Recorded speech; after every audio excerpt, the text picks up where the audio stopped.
Welcome to the Hellmouth. Nobody ever said it was weekly. It's occasionally. And welcome. Let me unmute myself everywhere else. Yeah, boy, are you partnered? Hello? I'm neither. Hey. What up? That was awkward to unmute to that. Oh, sorry. we were talking about emotes. We were talking about emotes. That's all right. No, it's all good. Are you here to kind of carry the bags? Is that why you're here? No, that's not why I said it at all. Are you subservient? Asking respectfully. Yeah. Oh my goodness, I didn't know. I should have known. It's not like affiliate's difficult, you guys. I mean, I just didn't, you know. He hasn't I didn't know tried. you were streaming, and then you were talking about how you were streaming, and I was like, "Oh, that's so cool." I figured a small part of him is maybe like, "No, I don't want affiliate." It is. Yeah, because Totally is. I know you. It's such a hard balance. I would feel the same way. I get it. I understand it. Yeah. Oh, hello.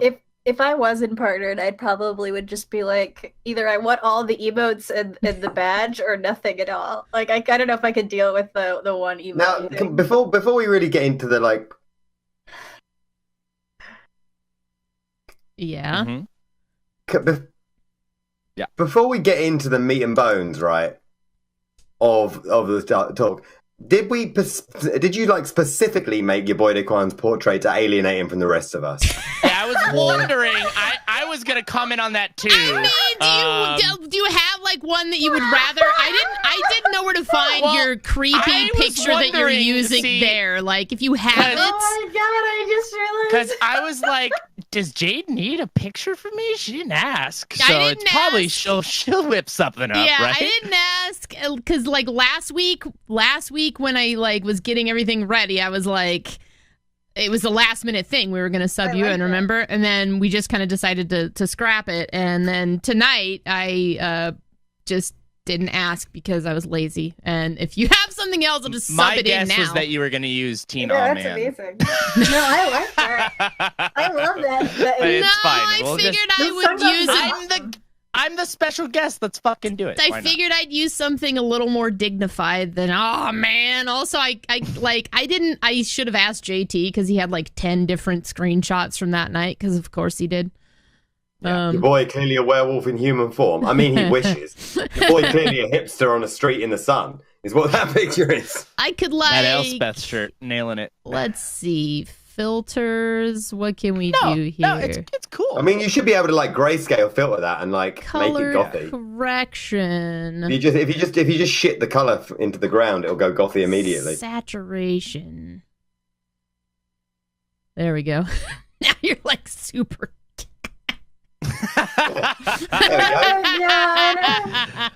There we go. That's perfect. I'm here for the horror podcast. Absolutely perfect. I was hoping that they had a filter that was like invert, and then it would just look really scary on a Looked like different taking a picture in the ring. Yeah. I mean, it's the sun's still out, but he's pissed about it, so it's okay. We can like add a little extra here. Splash them like MS Paint blood around the mouth, and we're done. Perhaps Wait, we do. Are we making fun of mine? No. I was gonna say. You could just... No. We are, aren't we? No. I did that for a roleplay thing. Don't judge. Don't judge me. I know. Don't It's Drusilla. I know. It's cool. That's my roleplay character from 2 seasons ago, and I did a makeup to look like her. Yeah, I'm not a vampire. Exposed. Brutal. Because I'm not a vampire. Not a real vampire. I'm like pale like a vampire, but I'm not actually a vampire. So. Yeah, none of us go outside in the sun, apart from obviously your boy who spends all his time there. I'm more of a ghoul. Dude, I woke up today. Please. I woke up today. There we go. And because yesterday was so fun, I couldn't like play any other video game. It was just like I couldn't accept, so I actually just went out for a walk. That was great. Got me out of the house. Yes. The funny thing is, only I, because Jade's overriding. The only thing, am I the only person that can hear that? Hear what? Yeah, you're the only person that can hear. I'm the only person that's actually getting your sound effect right now, and it's the theme tune to Audrey Horn. Audrey Horn, and it's so appropriate to this moment because it's the playing in my ears. By the way, did you make that emote specifically for like rules lawyers? The teen actually. Yes. Yeah. That's what that is, right? That's some mock rules lawyers, yeah? That's beautiful. Specifically, every time I was playing Dark Souls, I would get of the rules. all those people coming in, and so like at one point, it was really early on, I was like, where did you get your Dark Souls PhD? And the whole chat was like, and then we started, every time somebody would come in and say, actually you're supposed to do less that, blah, blah, blah, that way, and actually you're supposed to learn how to parry, and blah, blah, blah, blah, actually. And I'm like, I can hear you pushing your glasses up your nose, man. Like, the sad thing is about the entire thing, I think Tuesday said this yesterday, is that every single one of these dickless, rule-obsessed cunt rags, whom I love, if you are one, so much, don't feel like I hold you in contempt. I don't. Every single one of these cunt rags learn all the shit offline, playing the game, and then comes in like they magically knew it on day one. And that's you're like, my biggest problem is and you know that they're like that because prior to streaming, a lot of us were like that. You just go look up. Yeah, that's what you do. Like you on learn a wiki, you find things up. Yeah. It's nothing wrong with it necessarily, but please don't come into the stream and pretend like you were born with this knowledge. Oh, that's the thing. Actually, dragons are hermaphroditic. Yeah, right, Flameface is like, how about you should go fuck yourself? Not you, Flameface, you're fine. Anybody that would say that sincerely, go fuck yourself, because let's just put this out there right now. You're not cool. You've got no friends, and you never will have any, and you'll die alone, screaming. No one and you deserve it. If you've ever said that in a serious way, that all those things are true immediately. Great. Nobody loves you. I'm sorry. This is the reality as it is. It's spelled hermaphroditic, actually. Well played, Vox. Yeah. Actually. Yeah.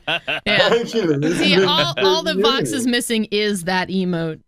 You need like your own. I need to get a Cthulhu face pushing my glasses up to my fucking nose with a tentacle or something. Oh my god, please, I want this emote in my life so I can use it. Oh my god, that would be the rules, most amazing. Cthulhu style, right? Actually, yeah. I don't think that's exactly right. I think you'll find, in fact, that Shoggoths don't do that. Fuck you. Yeah, fuck off. Actually.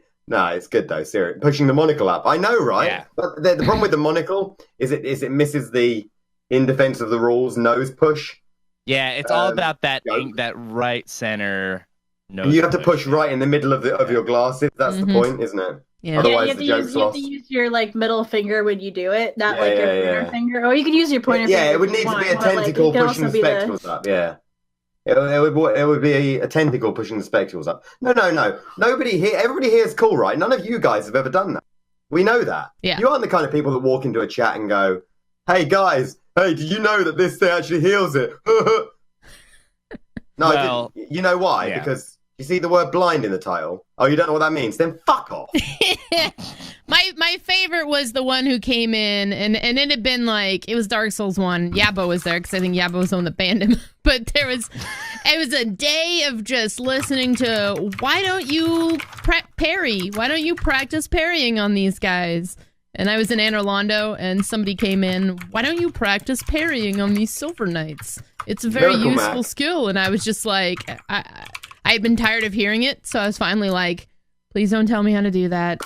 You're like the 30th person who's told me that. And he immediately was like, wow, you don't have to be so bitchy and then, I remember that one. Yeah, and then everybody was like, everybody was like, she's been hearing that all night. And he was like, God, your white knight chat. And I was like, I can't. I immediately went up and I Miracle- parried the by the guy, way, and I was like, I know how to do it. Shut up. Miracle Mac, I hope you're referencing the cunt who wouldn't stop. The cunts who there was like 5 of them in the chat last night who wouldn't stop telling me that undead get healed by poison, which is why I kept doing it for the last hour of the cast. Because I can actually remember something when I'm told once. I hope you mean those dickheads, Miracle Mac. And you know, undead, he's trying to heal undead, but yeah, I am, and I'm going to keep doing it. I'm going to do it every single time I have the opportunity to cast poison. I'm only going to cast it on undead. Actually, fuck you. Go kill yourself. Jade's avatar does have resting bitch face. Yes. That's dead on. It's yeah. pretty accurate. If I was using a webcam, it would just be that. And people are like, I've been having somebody, my dad even talked about this yesterday. I went out to lunch with him and he was like, I tuned into your stream like the other day and you were tearing into somebody because they kept asking about a webcam. And I was like, that person! That fucking like, guy. Yeah. And seriously though, Jade, why don't you just use a webcam? I mean, at this point, haven't you heard that enough? Yeah. Just use a webcam. Yeah. Be muscled into this. I would look exactly like that. There's no difference. And then it wouldn't matter. And then people would be like, "Why don't you smile more?" There's no pleasing you. Yeah, people come in immediately see your face and they're like, they know your state of being from one like look at your face. Yeah. Use a webcam but point it at the cats. Actually, no, don't do that because that's something that an awful lot of female streamers do.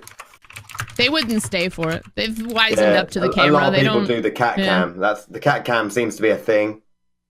I mean, you know, I think I've seen a lot of people with like a cat cam. Yeah. Mm-hmm. For whatever reason. It's not uncommon, is it? Or like a bunny cam or some shit. Yeah. I remember way back in the day that I actually had like 1 or 2 people that I followed because they had like bunny cams or cat cams and stuff while they were playing. I just thought that was cute. And then after a while, I was like, it was cute like 3 years ago. Nah, you know, if somebody was like super interesting without the cats, I'd probably still watch them because they're interesting. And then there's also cats.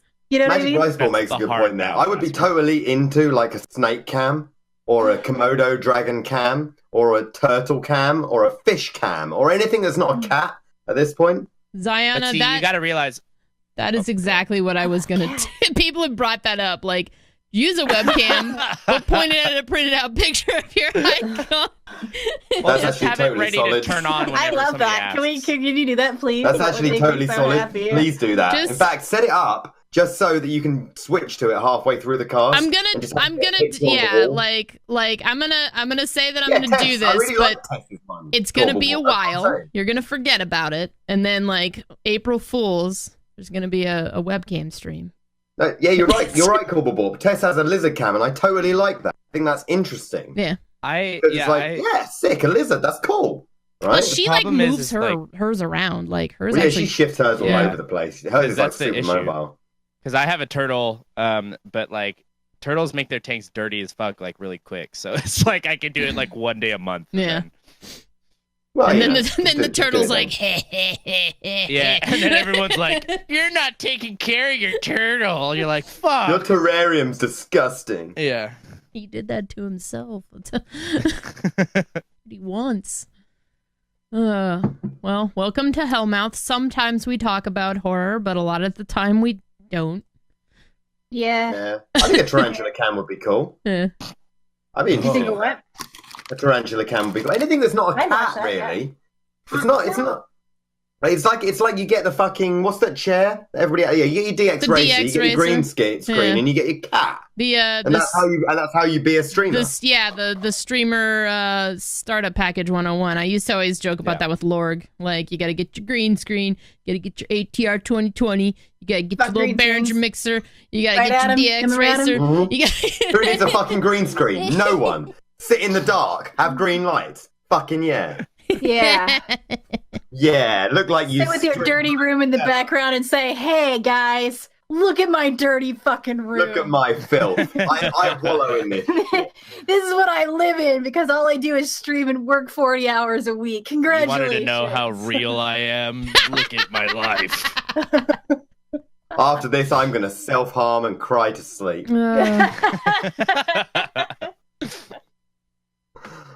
What are we talking about this week other than this? Nothing. Oh, I like that you've just put goth on your YaboiDeyquan's picture as well. I just noticed it's got the word goth. Yeah. Actual picture of my town too. I just live in grayscale. Just That's right. Yeah. in case You live in that in case fucking you didn't know. Just shit see, version of that Call of place in Cthulhu and Skinnedteen are actually goths. I'm like a wannabe. I roleplay a goth, and then I don't know. You boy, are you a goth? No, he's a hipster. No. He's a No. hipster. Okay, you're I'm just- probably closer to what I am. I'm like some kind of a hipster. lazy in between goth because I got old and lazy.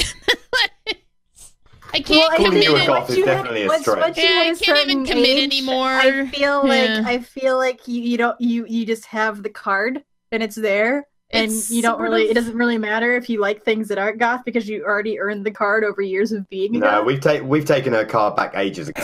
Well, no, I feel the thing is that you either commit fully and you're that dude with the Ouija board that we were trying to figure out the name of yesterday, Oh, or yeah, you yeah. just have a lot of black clothes and you're kind of lazy. Yeah, that's probably true. That's really, you hit that age where Raven Blackburn. you McKnight, either that go, guy. you either 110% it or you're just like, eh. You're not even trying if you're not wearing makeup at 40. Fucking pussy, just wearing a black suit. You're nothing. You're nothing. You're talking to yourself. Yeah, I am. Yeah. Yeah. I've got a t-shirt on right now. If that helps. That's Oh, what I'm saying. That's what I'm saying. But it's black. I mean, it's got Cthulhu on it. So and it's you black, you will but- wear it, but it In come fact, it's one of my t-shirts. The only t-shirts that I come own. summertime. If you're in the middle of like the dead hot summer desert, you'll still wear that Oh, black. I still That's wear. the tip. I do in LA. I wear. That's what I some do. black. Yeah. Yeah. The bicep tattoo of Edgar Allan Poe. Sure, that's what you need. If you don't have a bicep tattoo of Edgar Allan Poe, not you're not goth. pulling your shit together. You're not goth. Ouija boards are for noobs. No, the word you're looking for there was cunts. Oh wow, Wow. wow. Oh, I'm sorry. Did anybody out there who's got a someone's Ouija board jealous, want to challenge like, that? sadly, like I have a tucking Ouija their board. Ouija board in next. Oh, I'm not saying I've got a Ouija board. I think I've got two actually over there. But they're both shit, and it's something you do when you're 12. He has it now for aesthetic. It's I have a a lot friend- like WWE. I have a friend who's in the like guns. the world records book for the largest Ouija board collection. Really? Mm-hmm. Wow. Lives in That's pretty Texas. good. Really? Wow. Mm-hmm. That's He's pretty got like epic. he's got like a whole like storage room full of it, and he gets like people ask him, and he ships it to conventions so they can I like show him feel off at like it's conventions and actually stuff. the dude who was on the Penn and Teller show, not the one Yeah, we're making it's- fun it's of. that guy. But It's there's the a other dude who guy. has like a museum. Yeah. Like. I think that's right.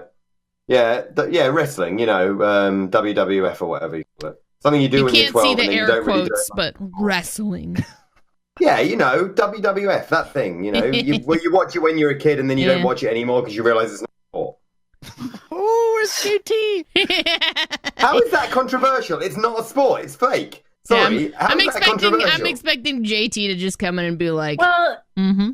I don't even like wrestling, but I would classify it as a sport just because it's just like if you go watch an acrobat show. You know what I mean? Like, Yeah, but I wouldn't classify you like watch- acrobats as sports either. no, but they're like sportsmen.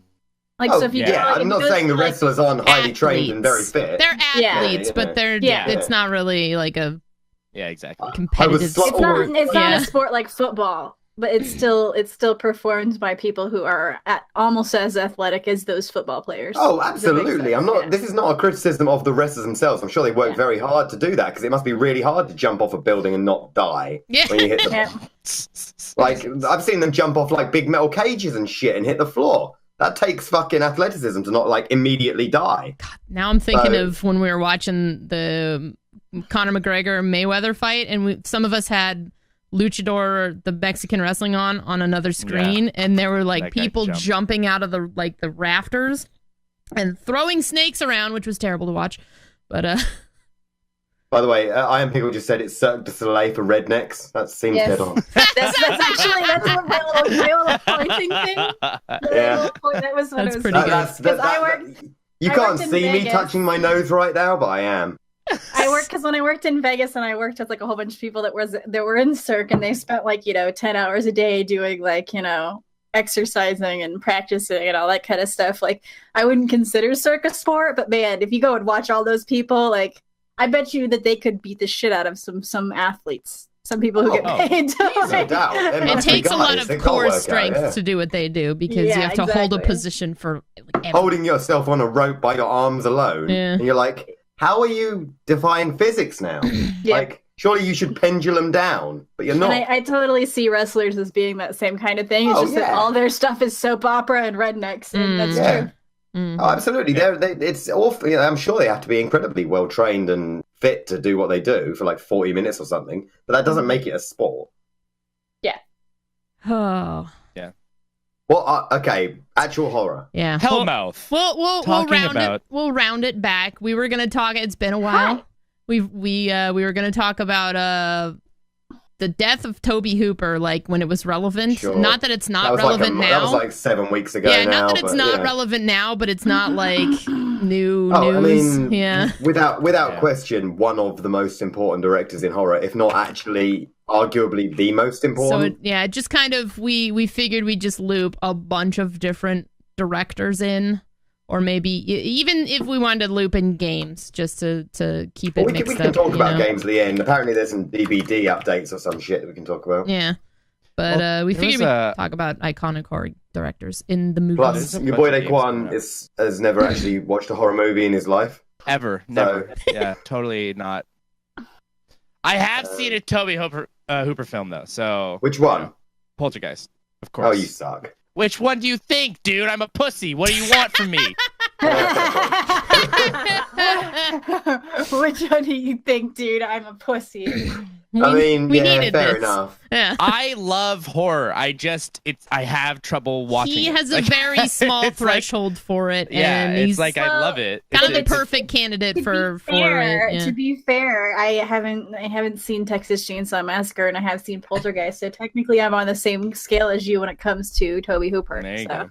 Yeah. But isn't that because your greatest fear in life is specifically the Texas Chainsaw Massacre? Yes, it is. Not just mutants in general, but the Texas Chainsaw Massacre in specific as the poster child for that very kind of real. Yeah, it's mutants are real, Adam. People they breed all the time in the woods somewhere. And those inbred pigs, they could get angry. I know. Wrong Turn was a documentary. I'm with you on that. I always felt like because we talk about like it targets like a primal fear of most people.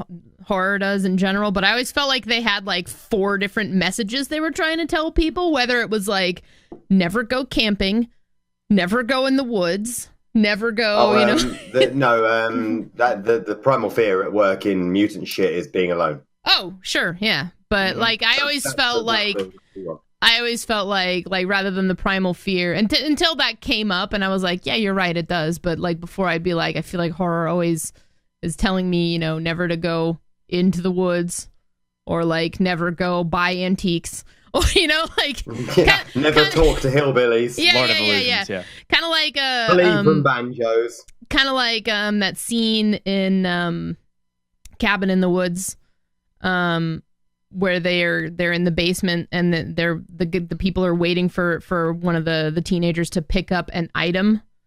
To trigger like the beginning of an event, and they're all like a horror movie trope, but it's whether it's like. Use a Ouija board. Never use a Ouija board, Never pick up an old antique thing. Never go into the woods, Never I have a friend who lives in Virginia. Wrong Turn is very real. What you mean? Hannibal very real in Virginia. Or Elijah Dushku is not being in the same role as always in Virginia. I'm actually delivering. I was gonna say somebody in chat said Deliverance. I've seen Deliverance. That one it freaks me out, but I think because it's been around for a lot longer and I've watched it a lot more, it doesn't scare me as much. I mean, Deliverance Hills is more of a pretty good. Yeah, the Deliverance is more of a real. Yeah, that's not really so much a horror as it is almost like a thriller. It's like Deliverance could turn into. It's not played as a horror more than it is played as like almost a biopic that went terribly, terribly wrong. Yeah, like I would say it's more in line of like a reality horror thing, because that's probably where Muscle Bush Tits is thinking. Like that's the horror about like the Wrong Turn Virginia thing, is like that's what people will actually do to you. I mean, the thing I was most upset about really was the guy from Dexter being a hero. That was the real problem in Wrong Turn. Was the the lead guy who inexplicably falls in love with Eliza Dushku, even though they never really talk and don't really like each other. Yeah, that cunt. Wrong Turn is a city people's fear of backwards people. Yeah, that's exactly right. Yeah, totally. I would say that any of those quote unquote mutant movies that's what it's going. The backwoods people fear. Focus for a second on Texas Chainsaw Massacre. Mm-hmm.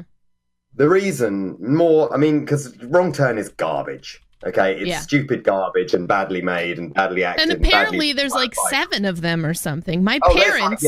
there's like 6. My parents watched them all and they were like, seriously, don't do this to yourself. No, they're really terrible. By around 4, they're so stupid as to be ridiculous. Yeah. Then they veer into like torture porn and it makes it even worse. Yeah. Like Wrong Turn 5 might as well be called Wrong Turn 5 Hostel. Yeah. Because that is exactly what it is. But Texas Chainsaw Massacre, the one that actually arguably, I think, popularized, certainly made important this particular fear. The thing that, because somebody mentioned it just now in the chat, and it's the most disturbing horror movie he's ever seen, and this is very, very true about a movie that has very little gore and very little actual exposed violence anywhere in it. But after watching it, you think you've just been through hell. Yeah. But in actual fact, you go back and it's like, oh, hang on a second, I didn't see anything, did I? I saw a girl get put on a meat hook. No. Saw a girl get lifted up and put on a stool. That's what you saw. Because you hear her get put on a meat hook, but you don't see it. Yeah. And for 20 minutes at the start of the film, you don't see fuck all. Just jackasses wandering around in the countryside. It's a lot of random stuff just kind of thrown at you, mixed with the tension of her just constantly screaming. Mm-hmm. It is an absolute masterpiece of horror, and it is more so than other horror movies that have ever existed since. How to on delivering horror without gore, because Texas Chainsaw Massacre is always up near the top of most horrifying films of all time, whereas Hostel isn't even on the list. But Hostel is constant fucking drenched in gore shit. To get into the we hate Eli Roth part of the cast. Yeah. We always have to hit that, right? Yeah. You guys If Hellmouth had its own set of emotes, I would say that it definitely would have a fuck Eli Roth. Dying, yeah. Some nod to that. I Spit on Your Grave is... It starts to go... it's more in that exploitation kind of... Yeah, that's an exploitation revenge thing. Hills Have Eyes for definite. But I Spit on Your Grave is a straight there's up quite a few of the older horror movies that don't necessarily need the gore in order to be good. Really. Like, because if you think about like Halloween, Hitchcock's a good one. Yeah. Like, what do you remember blood from Hitchcock? All I can remember is the shower scene, and even then, that wasn't even blood; that was ketchup. Well, you still don't see her getting stabbed once. Exactly. And then I was just thinking the same about Halloween. I think technically in the first Halloween movie, you don't see anything either until that part where she stabs him in the eye with a coat hanger at the very end. Oh, for sure. But this is the truth. This is the truth of all. 80. This is the ingenue period, the auteur period of horror. It's true of all of them. They weren't cheap and lazy. Eli Roth, we're looking at you right now. The older ones had to push boundaries, but also abide by those boundaries. And so the pacing was better too. Yeah, they had to do more. The thing about Evil Dead and Driller Killer is that they were both banned. Yeah, is the thing. It's like, yes, they were horrifying at the time, especially, but they were both banned for it. Like they had to cut out the rape scene in the Evil Dead specifically. Or the film just got fucking blitzed in every censor. I want to say, I'm not completely against the idea of gore because I am a fan of the original Evil Dead and Evil Dead 2, and and they all have I'm a fucking fan of Fright Night, which is weird. I love that movie. You know what I mean? Like The old original. one. Yeah. The new one. The new And you one's should okay, all be but ashamed. The original is really great. I like seeing the horror blood side of things, but that doesn't necessarily scare me. You know what I mean? So Like, I'd rather what watch. about Hellraiser? Hellraiser is a very good example of gore done well. Yeah. Because Well, there's, Hellraiser, like, and a by the good way, well amount. played for actually being able to thing about horror. YaboiDeyquan. I don't have any way to give you a treat, but can you just like eat a sweet and pretend I gave it to you? I got some Scooby snacks next to me. No, but you're absolutely right. Hellraiser is a perfect example of gore done with style and panache. Yeah, body shock has always been a kind of horror. That's always one of the main kinds of horror. But there's a difference between something like Hellraiser, where it's done with elegance and subtlety, and delivered with real verve, and then just spraying blood over the screen. The funny thing is that somebody mentioned bad taste, and Brain Dead parodies the spraying gore all over the screen thing so accurately when he's like mowing people down with a lawnmower that he's holding in his hands while killing zombies at the end. I mean, like, bad taste is almost like a trauma film, which those have a place in their own. Like, Yeah. I'm fine with those because they're pushing it to a comedic level, you know? Well, they want it to be funny. Yeah. They're making it funny. They're not making it to be serious. You're not even supposed to be scared of Bad Taste and Brain Dead and anything by Trauma. You know? Trauma's, I feel like Trauma is very much about, like, kind of getting the cheese out of the horror. Like, obviously, some people are still going to be kind of freaked out by certain things that he does because he's parodying horror stuff. But, like, I think in general, the point of Trauma films is to be entertaining in a funny kind of way, not necessarily a scary kind of way. An overblown parody. High class of, what is it? Newcomb High. So what's the full name of that? Class of Newcomb High. Yeah. Toxic Meltdown or Nuclear Meltdown or something. Yeah. Toxic Avenger is one of my favorites. I love it. Yeah, Toxic Avenger is pretty Whereas, great. like, I feel like Eli Roth and torture porn are trying to do that, but they're doing it all wrong because. Well, Eli Roth wanted to do it, but the problem is his wit is a hindrance, so nothing is funny. Yeah. Yeah, can you go, like, let's think about this for a second. Could someone have made a Hostel movie about people who get taken to a hostel and tortured to death without all that stuff in it? Probably. Well, yeah, I would have because been more the scared. Texas Chainsaw Massacre exists. Exactly. Right? This is exactly what happens to the girl who gets put on the spike that I mentioned. You don't see it, of course, but she does get hung on a meat hook. You know, that guy gets hammered to death right at the beginning. Well, I'm thinking of that Turistas movie, which was more. I mean, that one was still more subtle. It was horrifying and it was gory, but it still wasn't like Eli Roth. I can't tell if that guy is like a fucking legitimate menace to society or not. You know. I think the problem with Eli Roth is the same. You know, what's the name of what's his fucking name? Sixth Sense motherfucker. Oh, M. Night Shyamalan. Oh, I hate his name even. even the sound of his name offends me, let alone the terrible stuff that he's inflicted on the world movies-wise. Because, like, I think Eli Roth at one point had some half success with one movie, and everybody told him it was great. Cabin Fever. Yeah, even though Cabin Fever is truly dire. And everybody told him he was great. Better than Hostel, sure. But, he was touted up because Quentin Tarantino. That was the pedestal, really. Quentin Tarantino presents Hostel, and that was and I think he even did that with Cabin Fever, and then he was brought to because of his presence in Inglourious Basterds and his friendship with Quentin Tarantino. He was revered as some kind of like horror movie icon. And it's the same problem with like Sixth Sense. You know, everybody's like, oh, Sixth Sense is like, when you go back and watch it, you're like, well, I mean, there's a twist.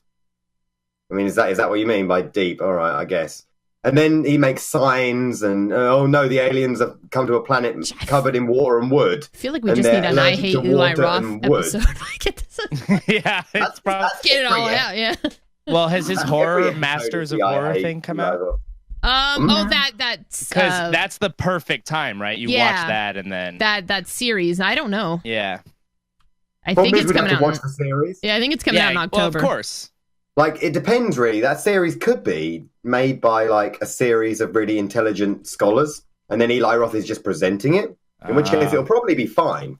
or Eli Roth is actually involved in it, and it'll be literally like watching your own mother get eaten by a dog. No, I'm sure that he's just as gaga over all the directors that we love. It's just that he didn't get it. He's doing a history of horror, and it's presented, I think, by him. Eli Roth's History of Horror.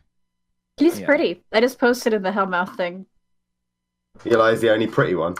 Yep, he's the only pretty one.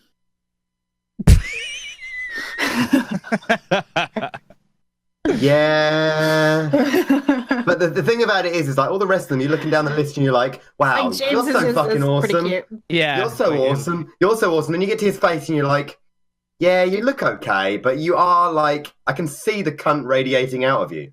I love Sam Raimi's face in position to Eli Roth too. The way he's looking. Yeah, he's looking over him like he's farted or something. Yeah, that's the other reason I was enjoying it. There's lots of reasons I'm enjoing this list that I found. If only Alfred Hitchcock were like one over, just kind of like snubbing him, like. Yeah, like no. I love that Stephen King's on that list, even though I don't think he's ever directed anything. Yeah, or even written anything that's good in horror either. Shut your face. I mean, shut your he's fucking done stuff. face. He's almost like Shut your face. He's like the cigarettes like or something. He's like the intro, the baby intro to horror, you know? Like, you see it when you're a kid and you love it, even though I was talking about this. He did direct Maximum Overdrive, you're right, that's awful. He did, you're quite right. The thing about Stephen King is that like, usually Family Guy is like so scattergun with their attack on like popular celebrities. Mm-hmm. But there's one attack on Stephen King where the agent's talking to Stephen King on the phone and Stephen King's like, what's this one about then? What's this new book? And he's looking around the room and it's like, it's about Kill a Lamb. Yeah, Kill a Lamb. The game's like, oh, when can I have it? And it's like, that's Stephen King. He has written maybe 3 really great books on horror, you know, and then 25 ones that are like about a killer Jeep or a monkey that flies. I don't know, like a pig made out of gold. I'm thinking of 5 really good ones right now. Shining, It. I'm actually trying to make it a 3 now. Hold on. Pet Cemetery, Carrie, Cujo. Carrie's pretty good. Yeah, he's got a lot. Allow me to ignore Pet Sematary and Cujo completely. And Cujo, the Ramones, man. Yeah, when Cujo gets like extra negative points by being in Friends. When I was a kid, it didn't like phase me at all. I was just like, whatever. But like Pet Cemetery kind of got to me as a kid. Sometimes They Come Back was the one that I saw when I was younger. That I think it's a Stephen King one. That I always thought was Green Mile good. and Shawshank Redemption are really great, but they're not horror. Yeah. I mean, I actually think Stephen King's a better writer when he's not writing horror. Personally. Like his period stuff and his sci-fi stuff is really banging. Somebody's going to... Yeah, there we go. Running Man. The Tommy He's got Knockers, a beloved Firestarter. fantasy book too, right? I can't remember the name of it. The Dark Tower series or whatever that shit is, right? I think he's prolific enough to have, you know, a small amount of influence in horror, but I wouldn't necessarily call him like a master of horror or anything, you know? Well, I mean, in terms of writers, I suppose there isn't a more popular horror writer than him. Mm-hmm. Well, and for me, I'm just thinking of when I was younger and anybody that I know that could have very well been their introduction to horror. They might look back and be like, that's not very good now, but... As the resident that still baby, got them there, yeah. My generation grew up with Goosebumps. That is kind of our... Spit out the treat. Spit it out right now. Don't even diss, Adam. I'm just saying I'm horribly dyslexic. You guys are speaking to an audience, and, you know, like, a lot of them grew up with Goosebumps. So, you know, it's different angles, right? You had different stuff that kind of introduced you to the genre. Yeah. If you were in Canada, you had Are You Afraid of the Dark?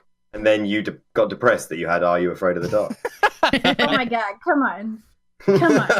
Jan is a god. I'm not saying people look back. Probably the I best. grew up horribly dyslexic, and so when I was in high school, I read all the Goosebumps books, and then I read all the Fear Street books. So I'm a big fan of what's his name? R.L. Stein. R.L. Stein. See, for me, it was Tales from the Crypt that really got me into Tales from the Crypt was banging. I watched Tales of the Crypt. That's what kind of got me more into it. My yeah. mother can do the Crypt Keeper laugh. So I watched that, and I watched Twilight Zone, and I watched pretty much any show that's ever had anything kind of horror related. I've watched it. There's I think probably Clive Barker is the best popularist writer of horror in that he has written a lot of horror, on that and most of it's pretty good. Yeah, he's directed a few things. I think he's on this list. probably- He's not on there. He's not. He's not. Probably Clive Barker would be. It's kind of a weird the list best. because they Yeah, tried he's to on throw there. in. They tried to throw in like I I linked a think, list I think earlier. Eli Roth paid to be on that list personally. the Because one then we that- have Rob yeah. Zombie on there in a second. Oh, the one that you linked. Yeah. Yeah. Rob Zombie is a pretty competent director of horror when he's not making Halloween movies. He's got a specific he's vision, and I okay. can respect it, but I've not liked anything other than House of a Thousand Corpses because I mean, he's not a terrible director when he's not ruining Halloween. his do writing better. is iffy. Did he do the Toolbox Murders remake? That was okay, but it was a remake. I think he was involved in that. We have Then- Joe Dante on this Google list. Then he I did like, like I like the fact that James Wan is on this list. I was about to ask about him. oh no, Toby Hooper Oh. did the remake. Thor is I James just looked Wan. up Ah, horror. Saw, I there looked you up go. Yeah. horror directors, and then Google gave me a big list that you can kind Saw, of click through. Conjuring. Thor is a good movie, and then they are all terrible from then on. Yeah, I thought the first one was pretty good. Yeah, First one's solid though. I still who did that one? play the fucking what do you call it, Hello Zep on my cast from time to time. That moment in the movie when Hello Zep starts playing and the everything gets explained in the last. It's a 2 James seconds Wan of the movie. Oh, That's yeah, yeah. banging. But Yeah, I That- liked Saw. I'd like to point out that 2017 has been a horrible year for horror because both George A. Romano, if I can even say his name, Romero. Romero, yeah. and Hooper both passed away this year. Yeah. But I suppose the good thing about both of those guys is that they passed away at the age of like 70. Yeah. You know, Yeah, they didn't true. pass away at like Exactly. 40. You know, George Yeah. J. Romero's 77 based on that. They Tobe had time Hooper's to like do it. 74. Yeah. They did all the sick shit, you know. They did what? Toby Craven Hooper passed did last this year, yeah. remake of Toolbox Murders. Oh. When was the oh yeah, okay, but you're speaking in terms of like the death of directors rather than movies that came out for horror this year. So In terms of horror movies this year, it's been another terrible year made out of crap. yeah. Well, I haven't seen the new It movie. Yeah, I haven't seen the new It Mother movie. I heard movie. good things about The Witch. I've heard really bad things about Mother, The but I Witch don't know came much. out last year, and Was that one it? was all right. Okay. Yeah. Yeah, I liked that one. That I one was watched pretty that good. one. I haven't seen Mother. I've The been ending hearing was a good little weird. things. Yeah, I heard good things and I heard bad things because I heard it's kind of one of those movies like where the ending is kind of like, huh? So I don't know. Sometimes those get me good and sometimes they don't. Like I think like The Witch had a huh kind of ending Yeah, to it, but I yeah. liked it. Yeah. But then there's other ones where I'm like, okay, that was the stupidest. Mother's by Thinking- the guy who did the Requiem for a Dream, right? Yeah, Yep, and yep. and he did Aronofsky. Yeah. Dark Swan or Black Swan, Yeah. which was also kind of creepy in itself, even though it's not necessarily a horror movie. It was definitely trying to be peculiar for sure. Yeah. It's supposed to be sort of psychological, and it was supposed to be paired. It was like a pair movie. It was supposed to be like a compliment to The Wrestler. You're probably thinking of What We Did in the Shadows. Me? If you're talking about no, Cobblepot. Oh. You just said a movie about where the vampire from Nosferatu was actually a vampire. It's What We Did in the Shadows. It's an Oh, Australian movie. And it actually is banging. Yeah. I Isn't think that like a last good horror mockumentary or movie I something? watched was It Follows. Honestly, like new horror movie wise is It Follows. I like I mean, that. I've not seen it yet. I'm annoyed by the fact that it's only the first third of the book, which means it must only be the bit with the kids.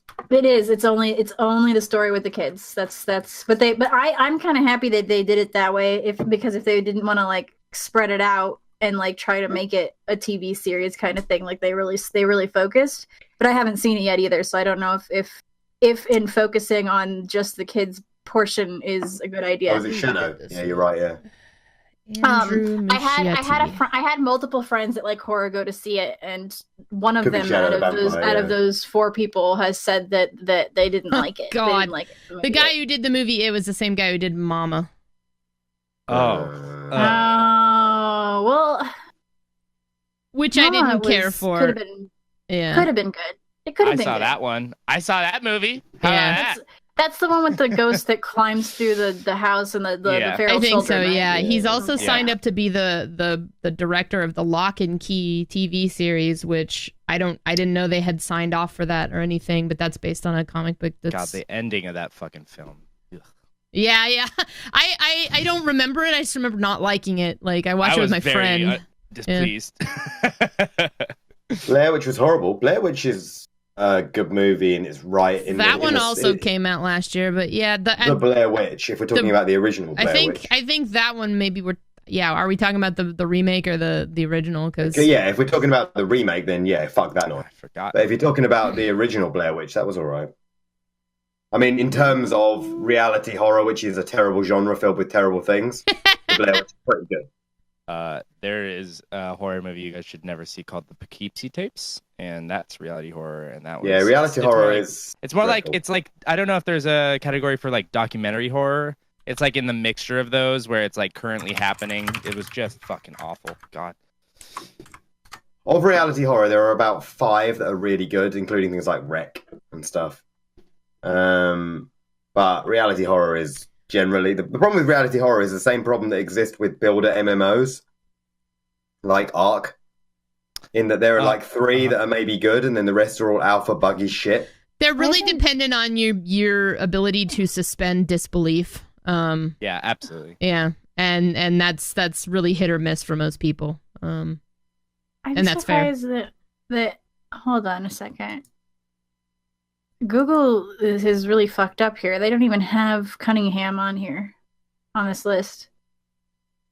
I was trying to look. Also, Leatherface is a film that came out this year. It just released recently, actually, or it's not even out yet. It's coming out. Reviews are out though. That's the next Texas Chainsaw. Oh yeah, they're doing another one. Really? Oh, it's coming out in a month. Yeah, it's coming out soon. That should suck. Good way to piss all over Toby. It will probably suck. The synopsis: a teenage Leatherface escapes from a mental hospital with 3 other inmates, kidnapping a young nurse and taking her on a road trip from hell while being pursued by an equally deranged lawman out for. This sounds like a Rob Zombie movie. Yeah, Coyote. I have watched Todd Slaughter movies, and they're pretty decent. They're pretty solid. I think there's another Annabelle. I was just looking at James Wan's filmography to figure out what else he had done. Conjuring 2 and whatever. Yeah, and when I saw Insidious, I was like, ugh.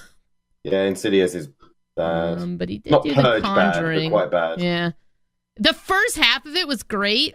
We were talking about this in my Discord recently. No, Insidious. Like the first half, granted, I was very stoned when I saw it.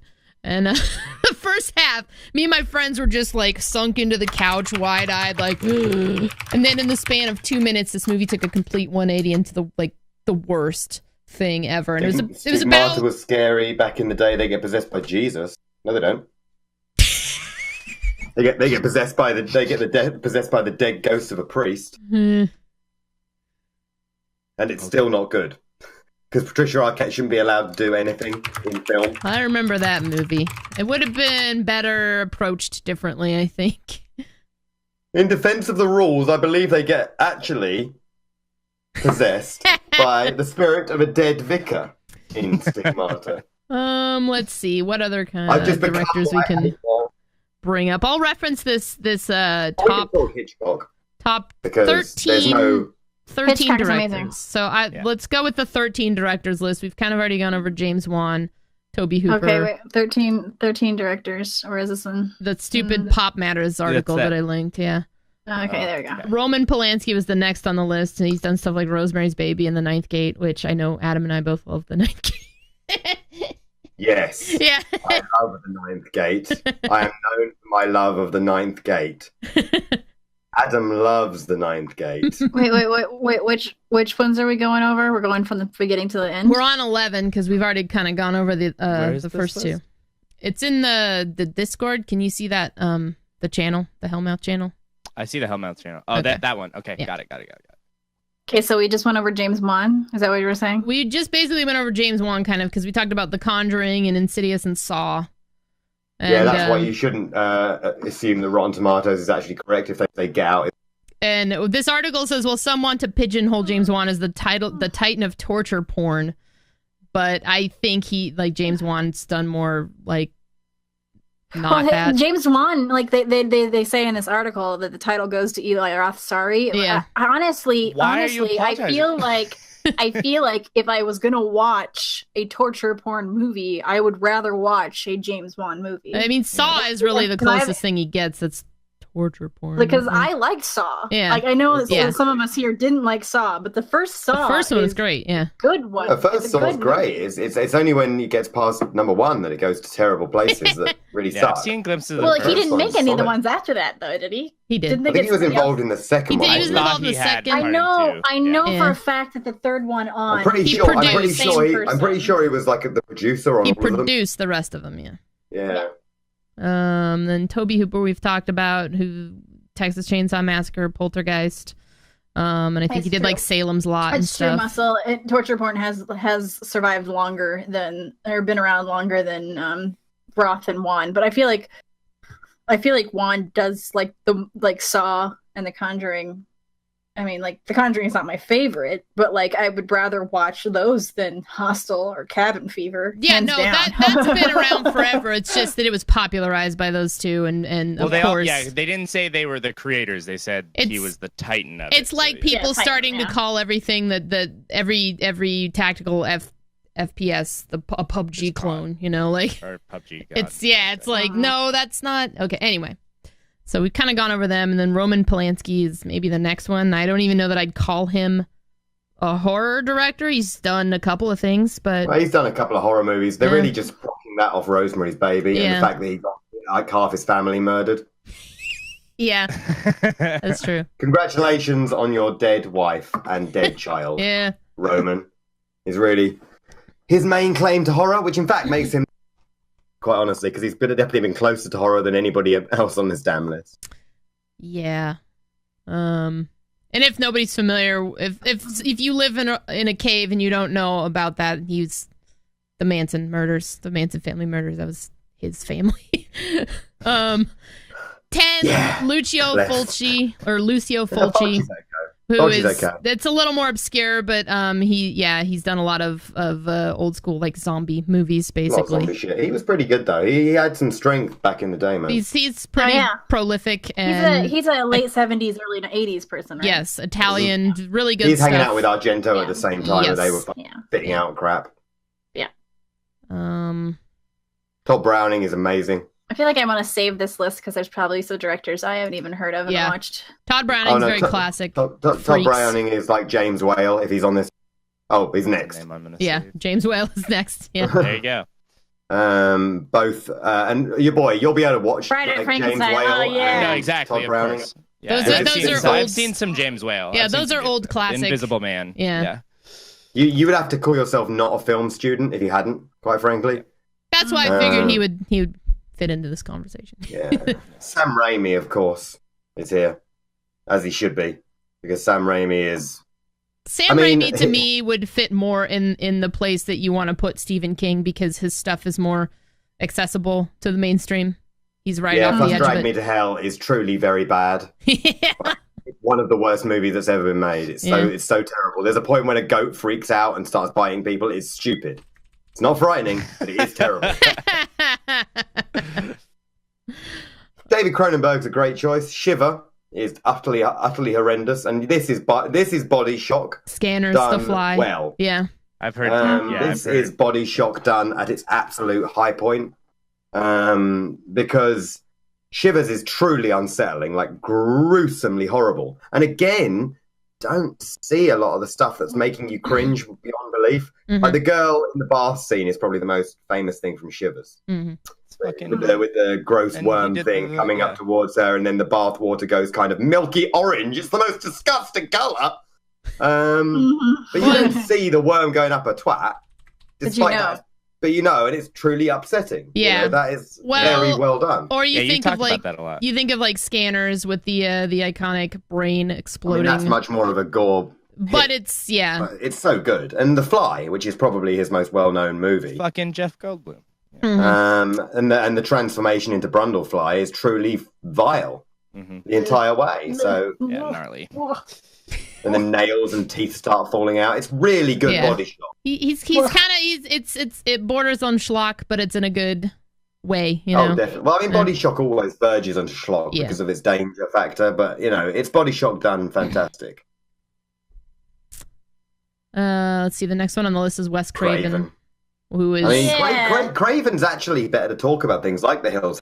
Craven would also be somebody I'd put in the Stephen King gateway role because his stuff is so accessible. Yeah. I don't know if that's fair because Wes Craven, he did Scream and all the. And but he did some horrible shit like The Eyes and stuff. The Last like House on the nasty. Left is probably the most intense movie he's done. There's some really nasty shit that Wes Craven did at the beginning of his career, and So like, yes, he was really popular with Freddy Krueger and Scream, and they made him gigantic amounts of money with not much work.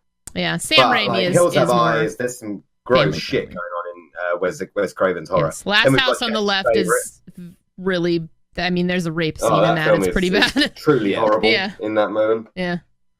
And then Jade's favorite, probably. Oh, Dario Argento. Yeah, Italian horror. Very visually, it's eye candy for just gore. Like, but again, it's gore with style. Good way, yeah. It's very stylistic, and the stories, because they're Italian, they're just so kind of out there. Yeah, Tenebra is really good. Fucking opera, Jesus Christ. These are all very good, and the worst thing about Argento, I think, is that sometimes he goes a little too intense, and then also he puts his daughter in really weird scenarios. Yeah, but then so did like his good friend, who I'm sure we'll get to, Romero. Oh, there he is. Yep.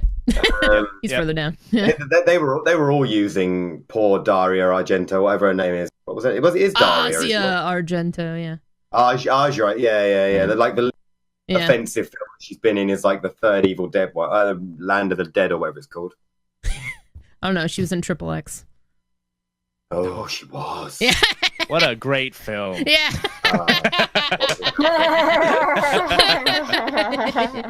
Speaking of classic. Yeah. Maybe if we put all our money together, raise a hit on Asia Argento, do you think? Oh, God. Well, bad, I mean... Although Vin Diesel's mostly to blame. Yeah, absolutely. John Carpenter's next, and... Halloween, of course. He's pretty... You can't really talk about horror. And The Thing, of course. You know, these are too important to be missed out. Yeah. And The Thing is also... The Fog is the such best a good... example of a Lovecraftian horror. Yeah. Interesting. Say that now. It is the best Lovecraftian horror that's ever been made. Well, The Thing. Mm-hmm. Yeah, The Thing. I love that film. Yeah. Mm-hmm. Definitely one of the best. The Fog is really good. The Fog is good. And Halloween, I mean, I know we've gone on about like why Rob Zombie's such a terrible person before, but the difference between something like Donald Pleasance in the car, they're going up towards the front of the asylum and the inmates are just sort of wandering around and the music kicks in, the Halloween, the Halloween theme kicks in, or Rob, you could do that music for the first time in your movie when the screaming, punky little cunt Michael Myers runs down a corridor. It's not bit filmmaking, Rob Zombie. Yeah, you just straight up hate the audience. What is it? No, he's really good with the soundtracks too. He does most of his own soundtracks. He still has a music career that he's. He goes on tour to this day, and of course, he did one of my favorite movies, Big Trouble in Little China, which isn't really horror. Oh yeah, I mean, he's done some great movies that aren't horror as well. He's just, Escape from New York, Assault on Precinct 13. Yeah. Yeah. Although Escape from New York isn't good, and you shouldn't say that it is. I mean, it was better than Escape. It was better than Escape from LA. You're just tricking people into watching a movie that's bad. Come on, it's Kurt Russell. Do you want to say something, Abby? I mean, Kurt Russell is universally terrible, right? Like, the only person that really likes Kurt Russell is Goldie Hawn, He didn't know. I don't know that she likes him anymore either. Yeah. even she is. But he's seen Bigfoot. No. Number 2 was George Romero on this list. Of course it is. The Godfather of zombie movies. Yes, it should be. We don't even need to scroll down. We know exactly who this next name is going to be. Alfred Hitchcock is number 1, yeah. Of course. Yep. It's important that Alfred Hitchcock is number 1 because his films. I mean, aside from the horror, like he's got a film called Suspicion, which if you've not seen it, you should, because like 20 minutes into that movie, your nerves are jangling and you're not sure why. Like you're so tense and you don't know why you're so upset, and that goes on for the entire movie as he just twists the knife of paranoia inside you, and by the end of the movie, you're a gibbering wreck, and then nothing's happened in the whole movie. Like it's an hour and a half of nothing. Yeah.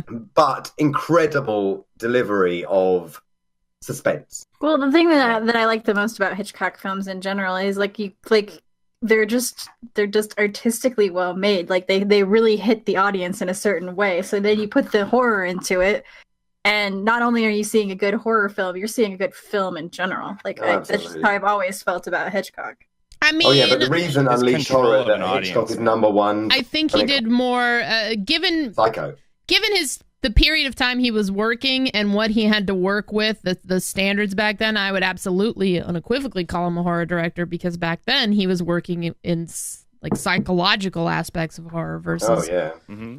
Just, well, I mean, the reality of like the "I wouldn't hurt a fly" speech at the end of Psycho, at the end of that movie, was so upsetting at the time. It's still upsetting now. You watch it nowadays. Yeah. It's like brutal assault on the senses, followed by that scene at the end where he's just sitting there, that the "I wouldn't hurt a fly" scene. It's just so good. Yeah. And I mean, the perfect example, I think, of Hitchcock's work in horror is The Birds, with the ending in which they drive away through some birds. Yeah. If I say it like that, it sounds like the worst film you've ever seen in your life. They drove away in a car through some birds. Really? That's scary, is it? Yes, it is. It doesn't sound scary. Don't understand. But it is. The driving away through the birds at the end is so chilling, and yet it literally is what I've just said. They get in a car and drive away through some birds. Rear Window, suspense at its highest. Oh yeah, Rear Window is great. I mean, superb. Yeah. I saw that before I saw. Later on, I saw there's that Shia LaBeouf Disturbia movie, which is basically Rear Window. Yeah, it's Rear Window. Yeah. Although it does have Shia LaBeouf in, and that's always good for it. Anything with Shia LaBeouf in is worth a watch. Oh, for sure. I would say even Transformers is worth a watch for Shia LaBeouf, just because you can see his insanity leaking out of his ears. Yeah, I love Shia LaBeouf. It's coming out. Yeah, the growth of Shia LaBeouf in himself is entertainment. He is just solid gold. Yeah. Whenever he turns up on Twitter, Shia LaBeouf is done. Oh, he's punched some Nazis. Yeah, that sounds like. Hell yeah. Oh yeah, well I mean the fact that there is a song called Actual Cannibal Shia LaBeouf, which he's in the video for, clapping like an insane bastard at the end, in an incredible spoof of yet another horror moment. Not horror moment. An incredible spoof of a classic film moment. He's got a sense of humor, but he's round the fucking twist. That's the point. He is proper mad though. And he has total freedom to do whatever the fuck he wants. It's great. Shia is a national treasure. He is, but I'm just glad he's a national treasure for. I appreciate like how crazy he is. Like I appreciate him as a person because of how crazy he is. Like I like the fact that he's just Hollywood and been like, fuck it, I don't want to do it anymore. Yeah, I like that about him. Yeah, and he doesn't give a shit what people think about it either. Oh yeah, that's the most important thing, I think. The second I saw like paparazzi pictures of him in like jorts and Uggs, I was like, I'm into this. He is like the poster child for losing your mind. Yeah. 100%. Yeah. Let's see. Some runner-ups. Have I seen American Horror Stories numerous times? Some runner-ups on this director's list that maybe we'll talk about. We'll start with Abby's gonna like this one because of Fright Night. Tom Holland. Tom Holland should not be on this list. It's not really on a list. I'm just kind of cherry picking now from different stuff. But he's done like there's no list. Okay. Like Thinner, Child's Play. Like they have their Child's Play as a movie should be stricken from all of horror. Shut your face. They have their places. Shut your mouth, Adam. He's done. I mean, it's. I've got a date with a 12-year-old boy. Do you, Brad Dourif? He also had an episode of. He did the Langoliers miniseries. He did some Tales from the Crypt and Masters of Horror, which I saw this one. It was terrible. Sorry, we're going back this for a second. Adam, until you are a 14-year-old girl with a shelf full of fucking porcelain dolls that your mom buys you every single Christmas, you won't know or understand while Child's Play is one of the scariest movies you'll ever watch in your goddamn life. So what you're saying is he made a film that about 1/16 of the overall population might be scared of. People are afraid of porcelain dolls. It'll scare the shit out of me. That's for sure. People are afraid of dolls and shit. Miri hates dolls. I didn't realize that Tom Holland also did Hatchet 2.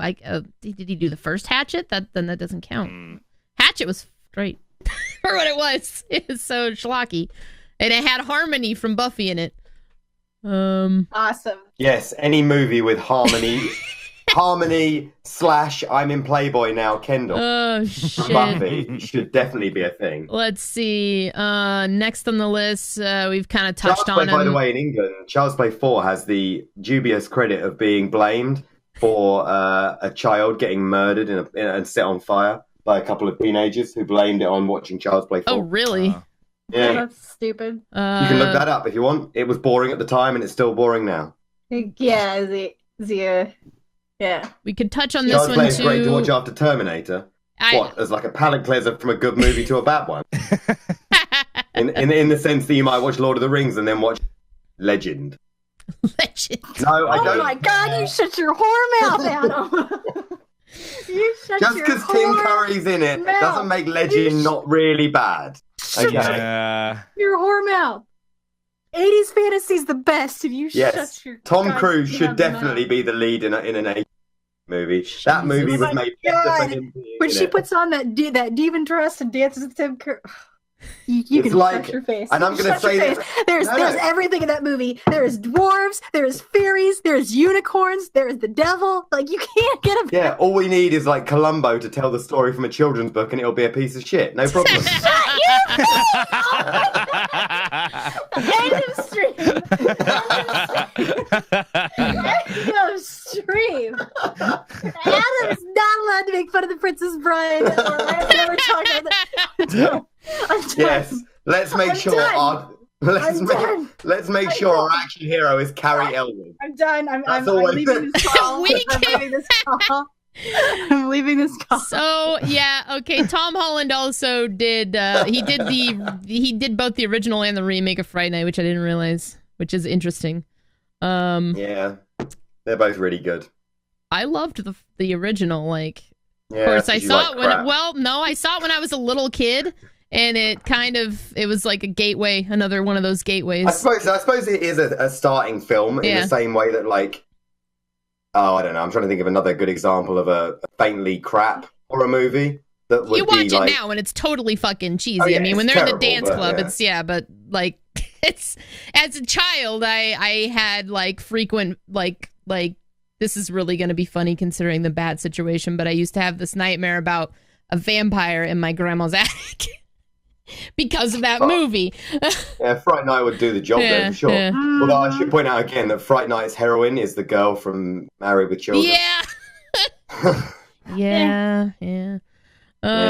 So the next And Also- David Tennant's in the remake. Also, and that's Yeah. bad too. you could make an entire film out of how creepy his friend looks when he turns into a vampire.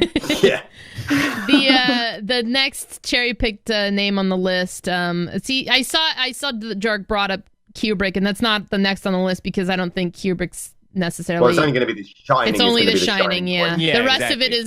of it is like psychologically driven movies or just I mean, the oddities. Shining Yeah. The Shining is really good. It's fine. Quite honestly, He directed it. He didn't really write the story. It's a little, yeah. And also, I'm going to say it right now: the miniseries with Steven Weber is better than the movie. Shut your No, You were just on it tonight. No. Holy shit! You all know how much I love Jack I cannot wait to Nicholson, see and you I at do TwitchCon. love Jack I Nicholson cannot in The wait Shining as well. To see you at TwitchCon. I He's love not Jack even going to Nicholson. remember, and she's just going to deck him, and he's going to. And I fight. love Jack Nicholson in The Shining. He's really amazing. Okay, but if you could take Jack Nicholson out of that movie and just dump him in the miniseries, it would be a better show. Because the woman playing Wendy's annoying. I love her. Scatman Carruthers They can go. fucked her up in that movie, though. They didn't tell Yeah, her they half really the shit messed that was her going to up. happen. She had to Oh, quit they gave her doing the movies full- for like what's the 3 name? years after that because she They felt gave like her so the full abused. Veronica Cartwright treatment in that movie. Yeah. People tend to, and I know it's not horror, but people tend to think of Clockwork Orange in this category too, and I think that's why they get Kubrick mixed up. Mhm. I mean, it's a horrifying movie. It's It's not, fucking. It's certainly it's very gruesome. But upsetting it's, in a lot it's of not a ways. horror, It's not horror. movie, yeah. I suppose you could. I mean, you could make almost a case. I mean, not the rape stuff and most of it, but you can certainly make a case of things like the eye scene as being a body shock horror moment. Yeah. A pretty strong one. Well, and that's the one thing of that the most people things- remember from Cotton one of the Orange. things It's in the that- fucking poster. It's in the poster, man. Yeah. One of the things that I think is probably one of the most interesting things about Kubrick is like you could say the same thing about him that you say about Alfred Hitchcock in the sense that like his whole point of making movies was so that he could use imagery, colors, and sound to make the audience feel uncomfortable, a certain way. or whatever. Yeah. And that's a Like, lot of what that Kubrick that does was do. That was Kubrick's thing. I actually did a huge like report for one of my film classes in college on Kubrick. So That's Yeah, kind of he's- actually, one of the other cherry pick directors. It wasn't going to be the next one I brought up, but it's a more obscure Japanese director, and I talk about him a lot on my channel because it's Takashi Miike, the guy who did Ichi the Killer, and he's done a lot of Japanese horror. But like he does a lot of those like that's a fucked up movie, and he does a lot of movies like that just to make people uncomfortable. But Well, Japanese horror, Yeah. as with all Japanese, everything to do with horror is better yeah. by and large than Western horror. That's kind of his shtick, though, and he's on the list because he's done a lot of horror movies, but he's done a lot of movies. Period. Like, It's the thing about Japanese horror is because it didn't really, other than like things like the remakes, like The Ring and the Grudge remake and stuff. Mhm. An awful lot of Japanese horror simply just doesn't get watched by a Western audience at all.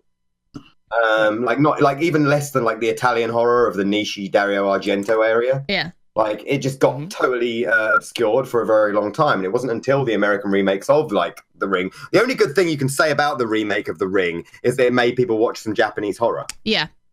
because the actual movie is truly very, very terrible. That goes back to the gateway stuff, like the It's or the Fright Nights. You have a gateway, and then you look back and you're like, wow, that really isn't very good. But at the time you saw it, you were like, I gotta see more. Yeah. Oh, definitely. And the other thing about Japanese horror that really works in horror and is the reason it's better by and large, and you see this in games as well, is that they do not give a fuck about the audience having a happy ending. They will kill every man, woman, child, pig, cat, and dog in that movie, and they'll laugh afterwards. Yeah. Like, they do not. There will be no survivors, or if there is a survivor, they're insane and shitting themselves to death. That's Japanese horror. They will not pull any punches. They will push the boundaries on a lot of things, and certainly this guy does. From the body shock stuff to the psychological stuff, and you kind of you're just left feeling very uncomfortable by the end of one of his movies, like especially the horror stuff. There's like he's a really good example of director not that even everyone that- should actually watch. Tug of like, you can sometimes feel the directors or the writers like playing with like they don't want to kill the character. There's not even that. It's really great. and a lot of Japanese horror now. They will. I mean, like The Ring, the original Ringu is so far. I mean, I'm not going to talk about a lot about the fact that they show you the little girl's face in the remake. But that's the Rob Zombie screaming child running down a hall moment. It's like, did you understand why they didn't do that in the original one? Yeah. Totally. You not get it, because you clearly didn't when you hired the cutest child in the world to play Samara. Yeah. And oh, she's so scary. No, she isn't. She's really pretty. She's a really pretty child. You've gothed up a bit. Yeah. I feel like you've missed the point here of just seeing the eye, haven't you? Well, the hair in the face, it's that unknown. That's creepy. They need to leave it to them. Oh, yeah. This is the point, and the imagination. Your boy makes the point, the key point here. Your boy, have a sweet. No, but the imagination is the important side, right? Why is the Texas Chainsaw Massacre so frightening? Because you're allowed to use your imagination. Why is Hostel so bad? Because you're not.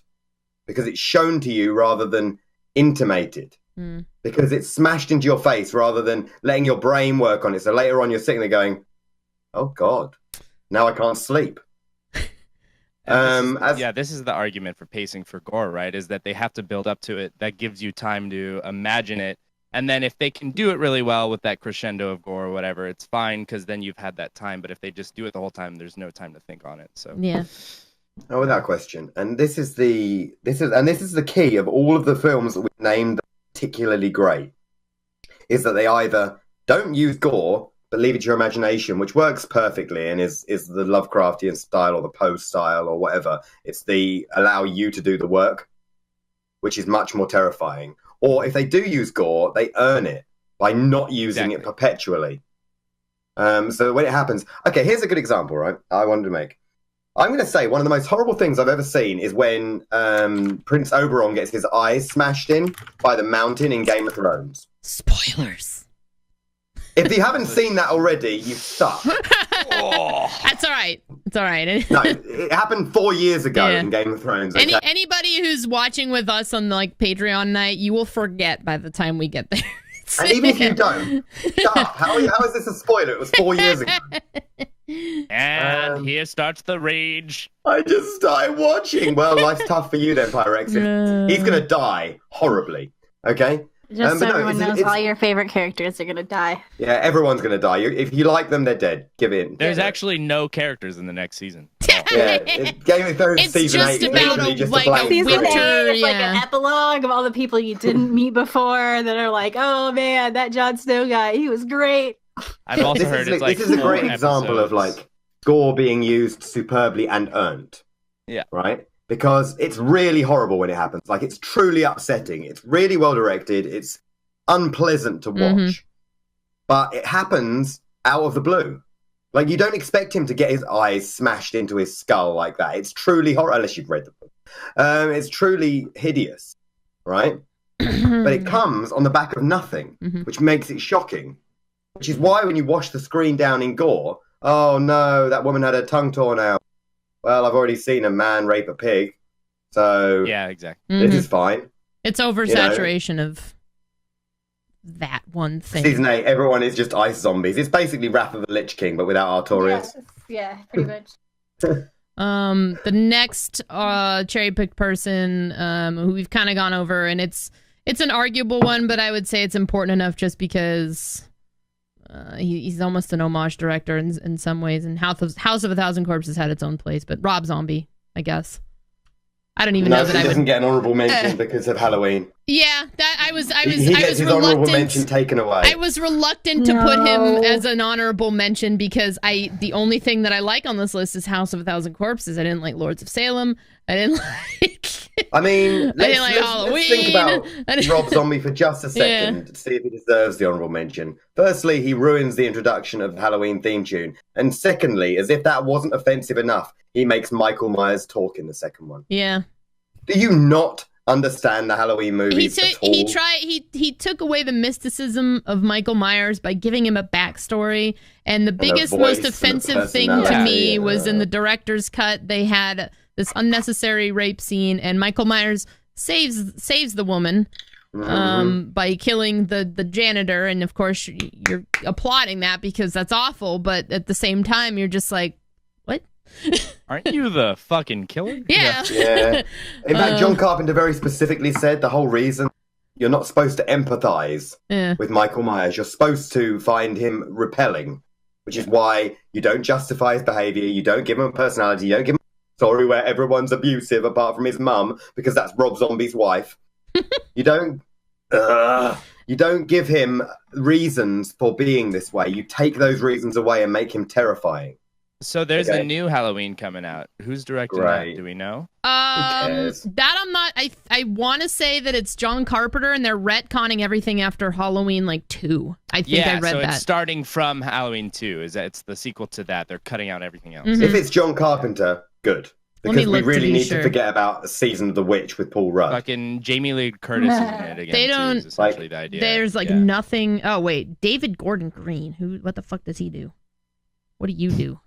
Pineapple Express. Sorry, what horror movies has he done? None. You sure there's not some tiny indie ones? I'm kind of looking. Halloween H2O wasn't terrible. No, it was terrible. Very terrible. Your Highness, Pineapple Express, The Sitter, these are all comedies. It's all comedies with Seth Rogen and Danny fucking McBride as well. I don't know about it. Stoner comedy. Where's the horror here? Yikes. Anyway, I mean, maybe he'll surprise us. I don't know. There's also a new Hellraiser coming out too. those have like always they've been terrible after, but Hellraiser 1 and 2 are pretty good. One's amazing, 2 is all right, 3 isn't terrible, and then after that it's just gut-wrenchingly shit. No, I love Pineapple Express as a movie. It's just that's not a horror movie at all. So it's just it's funny. I don't think I've even seen the Pineapples, but I have seen Your Highness, so fuck him. Because that movie is garbage. So yeah, I mean, really burning garbage on fire. The only good thing about that movie is when that guy says "magic motherfucker." I never even saw Your Highness. It's the guy that what's his name, that Jennifer Aniston's that's Justin Thoreau or whatever. Yeah, I remember that one coming out because that was like the fantasy comedy one or whatever. I use the GIF for "magic motherfucker" whenever I play Hearthstone, and that's the only thing that's come out. Okay, so I have seen that. Yeah. The only thing I really want from Rob Zombie at this point is for him to make Werewolf Women of the SS a reality, which was his fake trailer in Grindhouse, and the best thing he's done. That would be probably the best thing he's done. Yeah. Next honorable mention, which should have actually been on the list, was Clive Barker, and we've kind of talked about him already. But besides Hellraiser, he's done Candyman, Lord of Illusions, Nightbreed. Those are some. Nightbreed is Lord of Illusions is awesome. Like, Nightbreed has some problems. Candyman's really good. Yeah, Candyman scared the shit out of me when I was Candyman is proper upsetting. Yeah, when I was 8, I think I saw that, maybe 10, and I was the kid who went to school and told everybody about Candyman and scared the shit out of them. Candyman is proper horrifying. Like that's the thing about Candyman is it is a movie that makes children afraid to look in the mirror, which is fantastic work. But he wrote Candyman, right? He didn't direct. Yeah, he wrote it. Yeah. Did he direct it? No, he didn't. I don't think he did. No. This is again going back to Clive Barker, the best popular horror writer that's ever been. Great writer. I would say. I mean, not the best, obviously, because Lovecraft, but the best current popular horror writer. Tony Todd is fantastic as Candyman. I think it's all he's. I've seen him around in.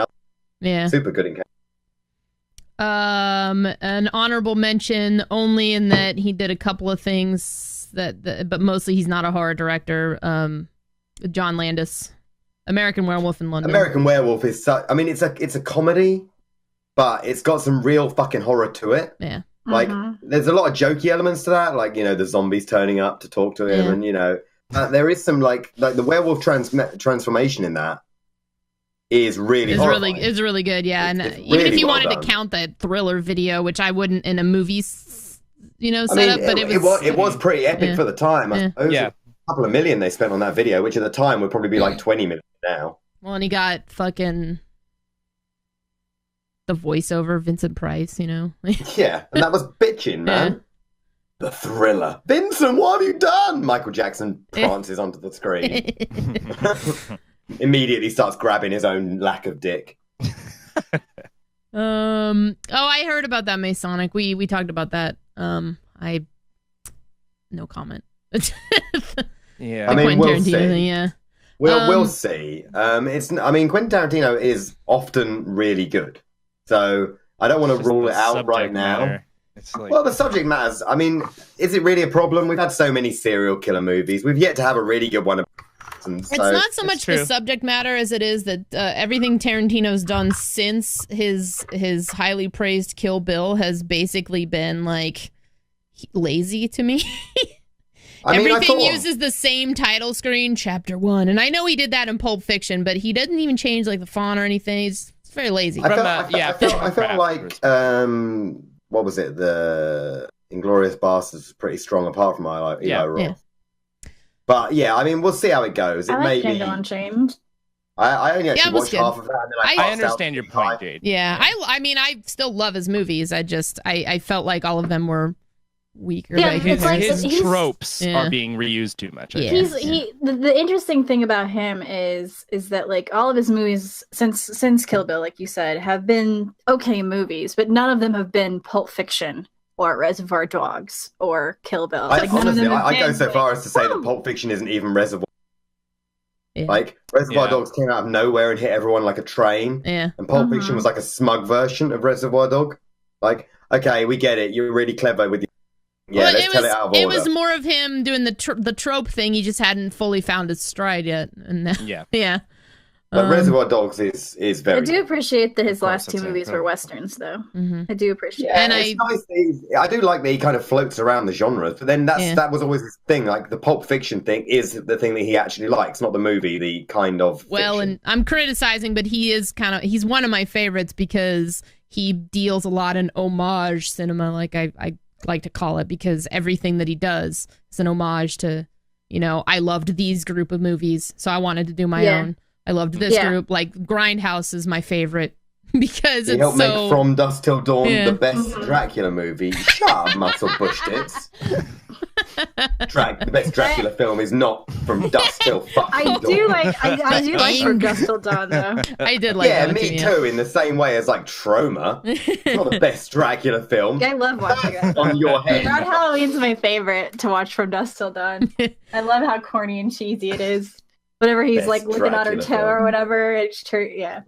Even in jest, don't say that it's the best Dracula film. Even if you're joking, it's not the best Dracula film. Zombie Strippers was trying to be something really bizarre by dropping a bunch of Nietzsche quotes and throwing in literal porn stars and like out of nowhere Tito Ortiz was in that shit, right? Yeah, it was really Dracula bad. Dead and Loving It. Dracula Dead and Loving It at least is like, is aware that it's being stupid. Salma Hayek makes From Dusk Till Dawn worth it. Just get some porn, Morden. Get some porn, dude. There's lots of porn on the internet. The last cherry pick director that could have gone on the list, and it almost ties into games if we think about it, is Guillermo del Toro.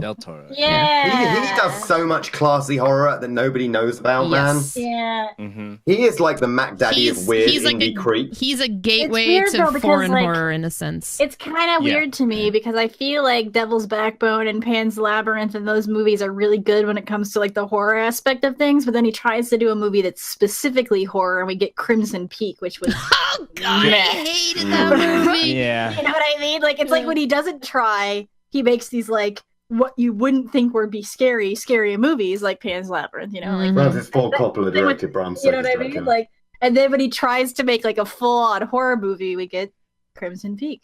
Like it's weird. He's kind of like it's like, and then you watch some Hellboy stuff. But wasn't Orphanage him as well? Yes. Yeah. Well, no, the Orphanage is directed by someone else, but he did produce it. He was, and that is a very fucking good movie. yeah. Orphanage is one of my favorites. In fact, I wish I still had that. The Orphanage is really, really good. Yeah. Mm-hmm. No, Orphanage is I great. would even say, like, even if it's just not filmmakers, but they had an involvement, I feel like their influence was felt in a lot of those. I think definitely, and you can definitely feel the flavor of Guillermo del Toro in anything he touches. He immediately adds that weird, unsettling Euro creep to the whole thing. Yeah. Orphanage. Yeah. No, he is great, and honestly, the reason I don't think he gets included in the main list is because there are other people bumping him out. Yeah. More than anything else. Tucker and Dale vs. Evil is banging. It's like Cabin in the Woods. Tucker and Dale vs. Evil is really good. And also it's got Alan Tudyk, the world's most underappreciated actor in. His co-star in that film does a great job too, considering it's Alan Tudyk. I never saw all of that one, but I feel like it fits in line with like a Shaun of the Cabin Dead. in the Woods. It's exactly like that sort of thing. Basically, Tucker and Dale is essentially Wrong Turn if you were taking the piss. Right. Yeah, it's I've seen. It's like a misunderstood killers. Yeah, I like those really kinds of good. movies. There was like a less good version of that. It was hosted by the guy who does that karaoke show. I can't remember his fucking name, but the movie is called Lesbian Vampire Killers, and it's very much a Shaun of the Dead.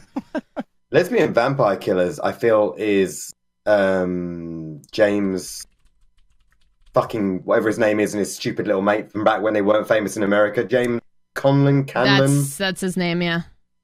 James Corden. Back before you guys gave two shits about those two. Yeah, that's the guy I was talking about. They were in England being annoying a lot, and that was when they made Lesbian Vampire Killers. Yeah, that's the guy, and it's very much a Shaun of the Dead type, but it's making fun of that trope, Oh, and I thought it was pretty good. Tucker and Dale's on Netflix. You should all go and watch it. It's fucking awesome. It's totally worth a watch. Yeah. It's absolutely hilarious and really worth your time. It's only like an hour and 20 minutes long. It's not even long as a movie. Mm-hmm. It's a short one. It's Yeah, proper no, short. it's always been on my list. It's one of those ones that every time I like sit down, I'm not in the mood. You know, The It'll make vampires you and the laugh, kid, for lesbians, sure. Corbel. It will, yeah. It would be lesbian. yeah, the lesbian vampires are the vampire lesbians, killers. and they're the killers of the lesbian vampires. The killers are James Corden hilariously. Yeah. And the rest. Yeah. It's Yeah. very much in the spirit of like a Shaun of the Dead, Tucker and Dale, yeah. but the other guy was in Gwen and Stacy, but I don't suppose anybody in America saw that. I only because I know of some British TV, but otherwise, yeah. No, yeah. Condemned was a great game back in the day. Condemned was a good game. It wasn't amazing, but it was certainly better than the average. But yeah, that kind of No, Cabin in the Woods is a comedy, Slow Cloud, for sure. well, that could almost put Joss Whedon on the list, but he's not done enough horror. No, I mean yeah. he comedy horror anyway. I mean, if that Buffy's Yeah. comedy horror essentially, it's vampires, but it's mostly just jokes. He probably would have made a lot more of those kinds of movies had he not like gotten, to write tons of, Avengers and all the, like big name movies. Well, and yeah, stuff. because he got picked up to do Avengers. Yeah. At that point, it was all gone. I'm sure that was a avenue he would have gone down had he not picked up such huge movies. Mm. You always get Cabin in the Woods and Cabin Fever mixed up. That's dangerous because Cabin in the Woods is pretty solid, and Cabin Fever is actually made out of shit. Yeah, Cabin in the Woods is really good. By the way, in the remake of Cabin Fever, which only came out like a handful of years ago anyway, so Eli Roth, you suck your own cock too much. In the remake of Cabin in the Woods, there's a point when she says, "Oh, I've only got one bar on my phone." Now, oh yeah, you were telling me about this. that's the whole point of the movie, that they're stuck there and can't. It's just so much pain in my head. Every time that someone does something like this in a movie, you're like, so why were you remaking it if you're just going to make it stupid? I mean, why make it so much worse than it already was? And Cabin Fever was being, told that your family have all been killed by hillbillies, but not in a horror way. In it's actually sad. You didn't want your family to die, kind of. Oh. But yeah, it sucks. Evil Dead 2000. No, the Evil Dead remake's damn good. That one was actually pretty good. We talked about that before. That was actually on Avi's like top 5 or something. Top 5 or something. Yeah, that Evil Dead remake's damn good. Yep. That film was really strong. Yep. And then they were brave enough to even change the ending. Oh yeah, no, Evil Dead remake was great. Pulling up really well made. Few of these extra like practicals, man.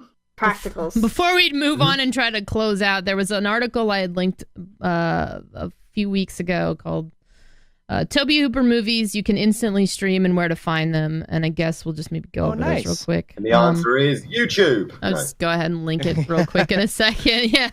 None of them are on Netflix, but they can be found elsewhere. And we'll put them on the link, or I'll link it in the chat so everybody can read it. But Eggshells was one. Texas Chainsaw Massacre is on Amazon. Yep. Eaten Alive, also on Amazon. Salem's Lot, Amazon, Google Play, Vudu. The Fun House, which is an interesting one. Amazon. It's a movie that exists. Yeah, Poltergeist, which is probably the more popular one. Force. It's, Texas Chainsaw and Poltergeist, and I suppose you could always say Salem's Lot. Yeah, even though it is like in TV a lot of ways truly terrible. In a lot of other ways, it's kind of awesome. Yeah, it's like Fright Night in that way. It's the same kind of dreadful shit that shouldn't be entertaining, but actually is. Texas Chainsaw Massacre 2, Night Terrors, Body Bags, which he only does a segment on it, but we watched that in a sub movie night not too long ago, and that is such a good schlocky Tales from the Crypt-ish type movie, Oh yeah. The Mangler, the Toolbox of Murders remake, and all these are on Amazon Video. Can we just have a quick? How many people in the chat have not seen the Texas Chainsaw Massacre? That's a good question. Because I don't think I've ever seen it all the way through. And Well, not the remake, the original, because they did a the- remake I don't back in give a like fuck about the Rennie yeah, they Zellweger did a remake in like Matthew 02 or McConaughey something. and Yeah. Jesus Christ. Oh, that was like further down the chain in the original series, but I'm talking about the Toby Hooper one. Yeah.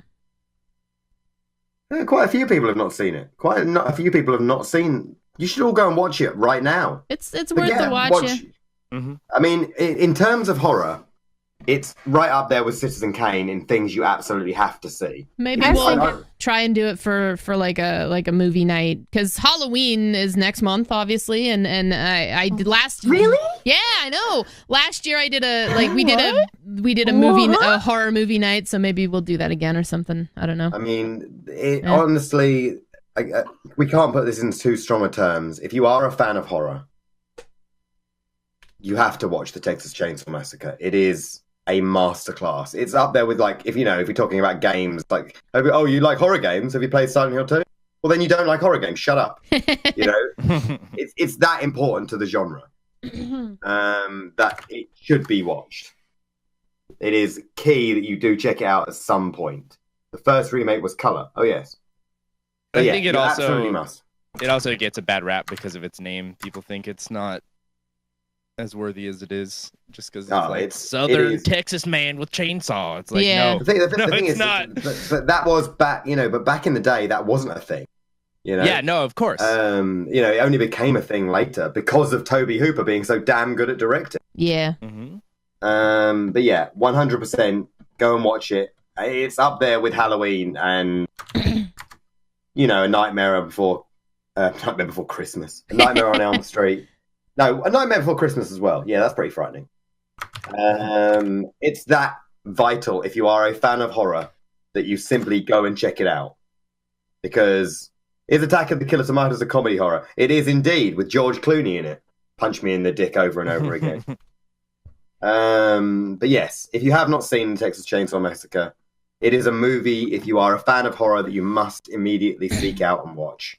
And if you're a bit squeamish, watch it with someone else, because it is truly upsetting. That's what I was gonna suggest. If you don't want to watch it yourself, you're uncomfortable. We do movie nights on my channel. Not to plug too much, but plug it away. Yeah, we do movie nights, and if you're sub to the channel, a lot of it I try to dip into stuff that I figure a lot of people haven't seen. A lot of it's horror, even if it's schlocky horror. I feel it's stuff that people should have seen at some point. Have you done Lord of Illusion yet? No. I haven't, and I should. I've been selective with what I show, because no, I know, because you don't want to scare. I know. JT and I have talked about it, like because he'll be like, you should show this, and I'm like, well, not even he doesn't say that. Other people do, and I'll be like, I don't think they're ready, and JT's like, no, they're not ready. I mean, you're not ready for Texas Chainsaw Massacre, but that doesn't matter. That one, that one's a better one than some of the others that have been suggested. Like, there is no excuse for not having seen it at this point, because it's available everywhere, and it is Citizen Kane for horror. It's as simple as that. It's like Psycho in terms of the quality level of the actual direction and work in that movie. Not knowing about it. It hurts you as a horror fan if you don't know, because you should absolutely check it out. I mean, it's especially if you find mutants scary, because you'll really know why you find it scary after that. I don't know yet. Is that what you're trying to say? Not until you've watched the Texas Chainsaw Massacre. No. Fuck no. Not until you've watched Texas Chainsaw. If you think mutants are scary because of like and stuff like that. Wrong Turn is a tiny fragment of piss from Tobe Hooper's compared to the Texas Chainsaw Massacre.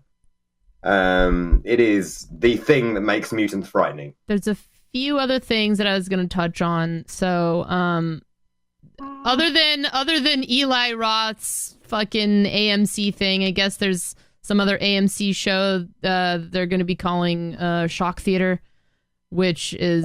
That sounds like another episodic Twilight Zone. Yeah, an anthology where in each episode will be a brand new sci-fi horror tale in the style of B-movie classics, which is kind of... It looks worth a watch, I think. Interesting. An homage to some black 50s horror movies. So, yeah, but it's an homage to past. I think it's going to be worth a watch. I think it's definitely worth a check. Well, I know that Greg is it Nicotero? Greg Nicotero, yeah. Nicotero, like some of his episodes where he directed Walking Dead, I think he did. I'm pretty sure he did some directing for Walking Dead, correct? Yeah. Yeah. And I'm pretty sure the episodes that I think he directed were some of the better ones. Well, you can usually tell when they brought in getting the set designer to direct it or whatever. Mm-hmm. Looking into this. Because there are some episodes of The Walking Dead that are horror episodes. But most of the time, it's a weird soap opera. Spoil it for people. Yes. So, Say Yes, Rockin' the Road, The Well. The Well's the one that has the zombie in a well. The First Day of the Rest of Your Life. It's a really good episode of Walking Dead. Yes. Okay. So yeah, like some of his work on The Walking Dead, and he did all the webisodes. He directed all the webisodes, which aren't bad either. Yeah, I can see that being a good thing. No, in terms of, I mean, I think most people here have probably seen the classics of horror, right? So like your Halloweens, your Chainsaw Massacres, your Exorcists, you know. It's what my generation would talk about as kids that would sound like the worst thing to watch on or the best thing to watch on Halloween, and would scare the shit out of us, you know. Yeah.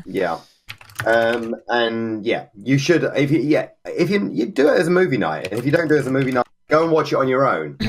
But watch it with if you don't like being afraid, watch it with someone else with the lights on, rather than watching it on your own with them off. But yeah, watch it as if your life depended on it, because it's so important in terms of the genre. Another one that seems cool that's coming up, and I kind of want to check out the podcast now, but I guess there's a new show on Amazon that's coming in a couple of weeks called Lore. The new streaming show based on the popular podcast by Aaron Mahnke. The anthology series sort of looks like a period piece horror version of Black Mirror, which is really interesting sounding. Interesting. And there's like a trailer. Black Mirror has a horror episode too. Oh yeah, I feel like Black Mirror. I feel like the entirety of Black Mirror is just dystopian as fuck. Yeah. I mean, Black Mirror is upsetting enough, regardless. Yeah. You know. I started watching third season of that because I didn't realize that whenever you start watching a season when you start watching a show on Netflix, it just shows you the first season. Mm-hmm. Or not the first season, okay. but the most third recent season. Yeah, it did that to me too. It did that to me too. But the horror game episode is pretty creepy. Yep. Yeah, it's like a Hideo Kojima spoof. Yeah. Mm-hmm. Yeah. I was just talking about that earlier with somebody. Like that one is a psychological just. That was hard for me. You just get done with that. Well, that one was in a wombo combo of episodes. Like, it was absolutely. that one, and then the one with the cake, and then fucking San Junipero.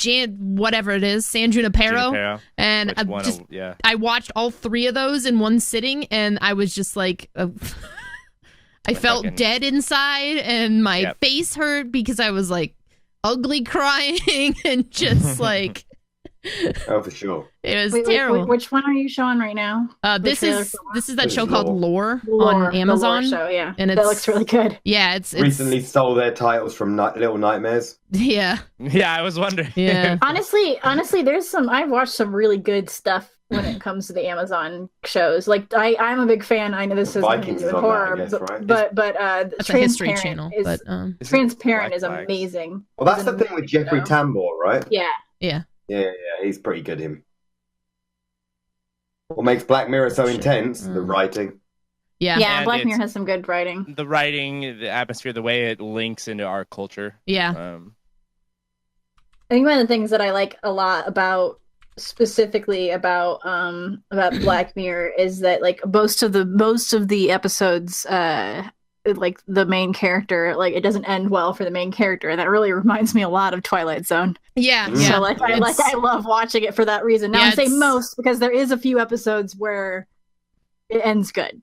Are you gonna ask the thing about the Devil's Rejects like 30 times? I didn't like it.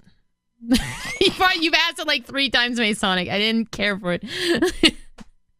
I think someone earlier said something about how like The Walking Dead isn't horror, and I realize that The Walking Dead isn't horror, but I know that he directed some really good episodes of The Walking Dead, so like also I'm the fact prepared that he's to a make good director makes me excited feel to like see him do The horror. Walking Dead is when I was horror. It's doing just my- not about zombies. It's about the people. When I was doing my top 10 of horror, I argue with myself for ages about what of us in the top 10. Mhm. In that it's so clearly a horror, Yeah, but it's but a it doesn't weird one. feel like one at any point. Even though it's so obviously a horror, it absolutely is. The setting, the concept, it's 100% a horror, and The Walking Dead's the same. But it doesn't feel like a horror most of the time. What are you saying? Because- Sorry, you cut off when you said what it was for me. Oh, the Last of Us. I was okay. just trying to decide if I wanted to put that in the Yeah. top 10. Yeah. Yeah. And it so very obviously should be, but it doesn't feel like a horror at any point. Mm-mm. Even though it's obviously a horror, it must be. It's set in a horror. It must be a survival horror. There's no two ways about exactly the genre that it is. But it doesn't It's feel just- like a horror ever. it's And The not Walking really Dead's the same. Scary, but it's still horror. I mean, there's parts of Left 4 Dead. There's parts of can't even think of the name of it right now. You're saying It's The Last of Us? It's Last of that Us, yeah. line between like a horror that is just outside of the scope of believability, some ghosts, vampires, that, and then then you just have people who are just generally terrible, and that's an everyday horror that could actually happen. yeah. Oh, So yeah, like the without horror question. part of Yeah. Last of Us, the horror part of Walking Dead and stuff like that isn't necessarily the fact that it's in a Which- universe with zombies. It's in a universe with zombies where humans are just horrible to each other. Yeah, you Like almost that- like you'd just almost don't want to ridiculous label it horror. horror, but it kind of It's is in about that the sense. focal. I mean, it must be. I mean, it must be a survival horror. There is no other thing to possibly be called. Yeah. But the whole focus of it is the zombies or whatever the plant monster things, whatever the fuck they are, the fungus demons. They're like a natural disaster that's happening at the same time as each other. That you could replace the zombies or the fungus demons or whatever the hell with, a plague that just kills everyone. I was And it would, and then it would no longer be a horror. It would wouldn't just be be a hardly a survival game game. anymore, though. Exactly, yeah. I was gonna round it back to American Horror Story because I think the new season started, and I haven't seen anything, but also I'm haven't seen it. really grossed out by these pictures in this article. Okay, yeah, Oh, boy. because we have a little Discord channel where we post like things when we see them, and I'm a Trypophobia. Trypophobia. I'm a trypophobia phobic. What do you call it? Trypophobic. Trypophobic. Trypophobic. I'm trypophobic, and I saw some of the posters and stuff really did creep me out, and then other ones didn't. But apparently, this season, the main character is trypophobic, so there's going to be lots of it in the show. There'll be fuck tons of holes in and faces. I haven't dove into it yet. Yeah. Because of that, like I'm kind of like I wanted to start because it used to be on Wednesdays, and I will put this out there for people in the chat. This is how sad I am. I used to do my casts, my streaming on Tuesdays and Thursdays because I wanted Wednesdays to be open so I could watch American Horror Story. And then they just changed the schedule. So it's on Tuesdays now. So I have to figure out like how I'm gonna watch it. It's on Tuesdays. Okay, I was wondering. I haven't watched Roanoke yet. I'm getting ready to start watching it. And we've talked kind of about American Horror Story before, and my kind of love-hate relationship with it, because I think they nail the themes, but the writing is awful in the show to me. I can't get into it. I have a hard time. Like halfway through the season, I lose my mind and I can't. I think the writing is good in the first two seasons, specifically. Yeah. And then the third one is reasonable. The fourth one is reasonable. The fifth one, they give up completely for substance. They give up substance for style, and the style is amazing. Like there's some superb direction at work in the fifth American Horror Story, but the plot is so irrelevant that you're almost like, what is there, vampires? See, I felt that way about this show for most of it. Like season 3, they lost me. Season 4, and stylistically on point, but every season I'm just like halfway through, I just can't like Like that, the one with the witches, the only thing that kept me watching, the only one that kept me watching, or the only reason, was Evan Peters. And the fact he's the reason to watch every season. That's all he did in that season. Because he was like... Honestly, he's the reason to watch most of it. Which is funny to me because that's like his least... acted season of all of them. Like all the other ones, he just acts the shit out of the room. It was a comedy to me. Yeah, and that's particular. I mean, Evan Peters is the main acting work in the 5th one. Yeah, like he is the one doing most of the acting in the 5th season. See, the thing about American Horror Story that I think throws a lot of people off, and I especially think that it also throws the writing off, is that they try so hard. They're all about tropes. Yeah. But what they do is they take a season and they go, okay, well, what do you want this season to be? Okay, freak show, hotels, like that kind of thing. And then they're like, how many other things can we shove in here too? Yeah. How about serial killers, vampires? That's like the problem. Children, it's like an overload. Too much. Yeah. the fucking I think that I haven't forgiven them for the witch season because I wanted that to be so good, especially after season 2. Like I thought that one was great. A lot of people didn't like it, but like it was like my favorite one. It was great. Season 2 is banging. Really good. There was a couple side stories that I didn't get, but like the main one, they got to the point. They didn't stray, and they haven't gotten back to that since. I'm kind of hoping Roanoke is all right, and I'll watch this new one. To be disappointed. Yeah. I liked the trope of the reality TV show mockumentary kind of thing, but honestly, the funny thing about American Horror Story is the best American Horror Crime Story. You cut out what? You cut out really bad. Oh, yeah. The best thing about American Horror Story is the American Crime series that they're doing. Because those ones are really good. Are you talking about the O.J. Simpson one, right? That was really strong. Mm-hmm. Okay, I'll check that out then. If you know about O.J. I think. Yeah. The American Horror Story cults. Yeah. Mm-hmm. I really hope it goes back to because there's parts of Roanoke that I liked, but I didn't like the format of it, and so I really hope they go back to the old format. But I think they did that format. They specifically did the Roanoke season in a different format because of the fact that it's supposed to be this is a reality. Oh, they were trying to jank it, as well. I will say that there's actually a theme. If Evan Peters is frontline as the actors, the season tends to be better. Yeah, because he wasn't frontline last season and it sucked. and if he's secondary, the season tends to suck. Yeah. The Witches 1, Roanoke, and 4. Well, 4 he's sort of a bit middling. But in 5, 2, and 1, freak show one, right? Super front. It's freak show one. In 5 and 1, he's super frontline.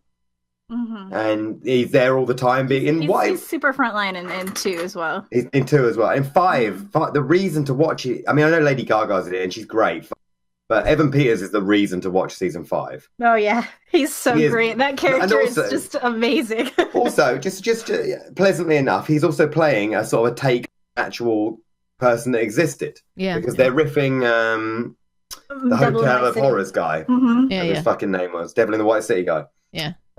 Which, by the way, is a great book if anybody wants to read it. You should definitely read that. He's really good, and he's the reason to watch the show.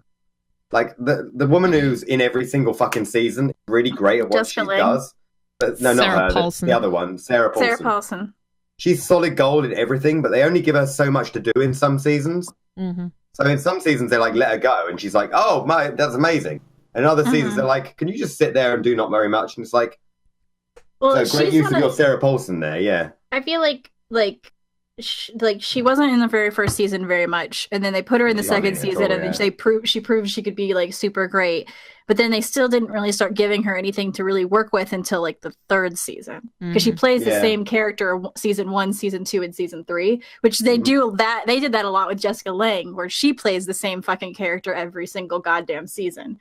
And so, when they started giving her the ability to play other kinds of characters, I feel is when she started to really shine. And I feel like they gave that to Evan Peters from, the very beginning. Yeah. He's always a different character in every single season. He's their Steve Buscemi. They're just like, okay, so we want you to be a serial killer. Yeah? But what about next season? Oh, you're going to be a 5-year-old. What? Yeah. You'll be fine, Evan. All right, I'll play it. Yeah, you will. and he does. Yeah, Sarah Paulson is one of my favorites about that show, and they didn't start really letting her jump and run and do whatever Sarah she wanted Paulson in the until OJ later. as Marsha. Yeah, she's Marsha awesome. Magnificent. She more than makes up for Cuba Gooding Jr. being in it. Apparently, this season of American Horror Story is her first starring role season. Like, she's never really Sarah had Paulson? Yeah. She started Like, in the second one, I would say. Yeah, but they still had Jessica Lange as like their Jessica Lange was She's the like star in the, the yeah, first she's three. their main, yeah. It probably is her first starring one. Thinking about it. Yeah, I think she's the top billed female. Yeah. This is the first season she's the top billed female. Yeah, Cuba Gooding Jr. has been in the last. He's in Roanoke, he was in Roanoke. He was really, really good in it. It's No just that shit. the whole season overall wasn't really well thought out, I felt. But Dread Out is all right as a horror game. I mean, it's not. Wait, why did It's not terrible, but you know, Did we Fatal get Frame there? 2. I don't know. I don't know how we I'm- jumped to that. So. I'm responding to somebody in the Oh, chat. I know. No, yeah. that's what I mean. Yeah, like why did... Oh, there's some amazing people in American crime. If you don't know about it, great. If you do, it's even better. Definitely check it out. yeah, I feel like Cuba Gooding did the American Crime Story and then loved that cast because that cast is like such a family that he jumped into the Roanoke thing. I think that's kind of probably what happened there. Yeah, it makes sense. That makes sense. Okay. What else is there? There was another thing on there, wasn't there? There were a few other articles, Yeah, but it's a rip-off of Fatal Frame. we're not like really. well over 2 hours, and I need to wrap it up. Okay. And I almost got Gotta baited do, by It's a gotta go comment. stream. Hellblade puzzles that aren't challenging, haven't you? I have pushed. I have pushed it out, and at this point, I'm either gonna be up until like 9 a.m, or I'm just gonna be ending in 5 hours. So. No, it's all right. It's all right. It's not a big deal. Okay, Jade, what are you playing over the next week? Stop saying you're sorry. I'm gonna play Hellblade tonight. I really don't know for the next week. We're getting back to Divinity on Friday. we're doing that, I'm so. between games at this point. I finished Metro, and I had started playing that White Day game, but I'm gonna push that off again because Yeah, I wouldn't carry on playing that if I were you. it just wasn't very good. I mean, it's not. It doesn't get better. not. Yeah. Don't worry. It's not like they're suddenly going to turn a corner and it's going to be. I like my inclination is to find all the ghost stories on Google from the game and just read those instead. Yeah, that would be easier and better. Because that's the only thing that's really got me going. Like the janitor mechanic and everything pisses me off otherwise. Okay, Lady Avianna, what are you playing this week? I'm a role player, and right now I'm role playing on Twitch RP, and our season right now is Scorched Earth. So we're doing specifically the people I'm role playing with are doing kind of a Fallout theme for our characters. I play a character named Alabaster Jack, and she owns a milk bar, which is A milk. just crazy. Yes. Sounds it's dangerously like- like Clockwork Orange. Yeah. It's when I make characters, I like to like mismatch a whole bunch of ideas that I like together and see where I can go from there. But overall, the season's very Western and Western slash like futuristic post-apocalypse. So we like before we started playing the season, we watched all the Mad Max movies. Like me and my friends are all role playing together. We watched all the Mad Max movies and we watched a few westerns. Saw and stuff some like of that, your screenshots, and the first thing that came to mind was Mad Max. Yeah, I really wanted it to be more Mad Max and have us live in like the dunes, but I don't know how many of you guys have played Scorched Earth Arc, but I've seen the map. there's death worms in the dunes, and we thought if we yeah. used this specific mod, we could like get them from destroying our stuff. Oh, your boy And then and we I found have out- seen the death worms. Yeah, Yeah, it's and- not. But we saw it in a cave. We of saw the ice and one, It yeah. was. Oh yeah, you it guys was saw not it in fun. Ragnarok. Yeah. Yeah. So we built in the dunes of ST to like be, Mad Maxy kind of thing or whatever, and then we found out that the mods the death worms can't destroy the walls and the foundation, but they can destroy everything inside of them. Oh God. They just goes through. So like we're like building stuff in this room or whatever, and suddenly it just comes out of the floor. Arc as Tremors horror game. Yeah. Yeah. I like that the house stays intact, but everything else just Yes. Blend the Demolished. inside. that's pretty funny. Yeah. All right. So Yeah, that's what I've been doing. And is that what you're doing over the rest of the week? Yeah, it's probably what I'm going to be doing for the rest of the week. Thinking of, I don't know. Did you want to play anything else, or are you just sticking with the arcs? I'm just sticking with the arc stuff for right now. We'll see. We'll see. I'm kind of thinking about taking a little bit of a roleplay break, but we'll see. All right, your boy. What are you going to be playing over the next week? I need to finish Observer. I've been waiting for the right mood. I think it's coming up. I really want to, but it's some heavy shit I'm going to be jumping into. Then I've been checking out. Listen, okay, you and I can have a whole episode where we discuss why I feel it's a little more horror heavy than you do, but it's okay. Listen, you're a massive wuss. Because that's quite a short episode. I'm also checking out the Guild Wars 2 expansion, Path of Fire.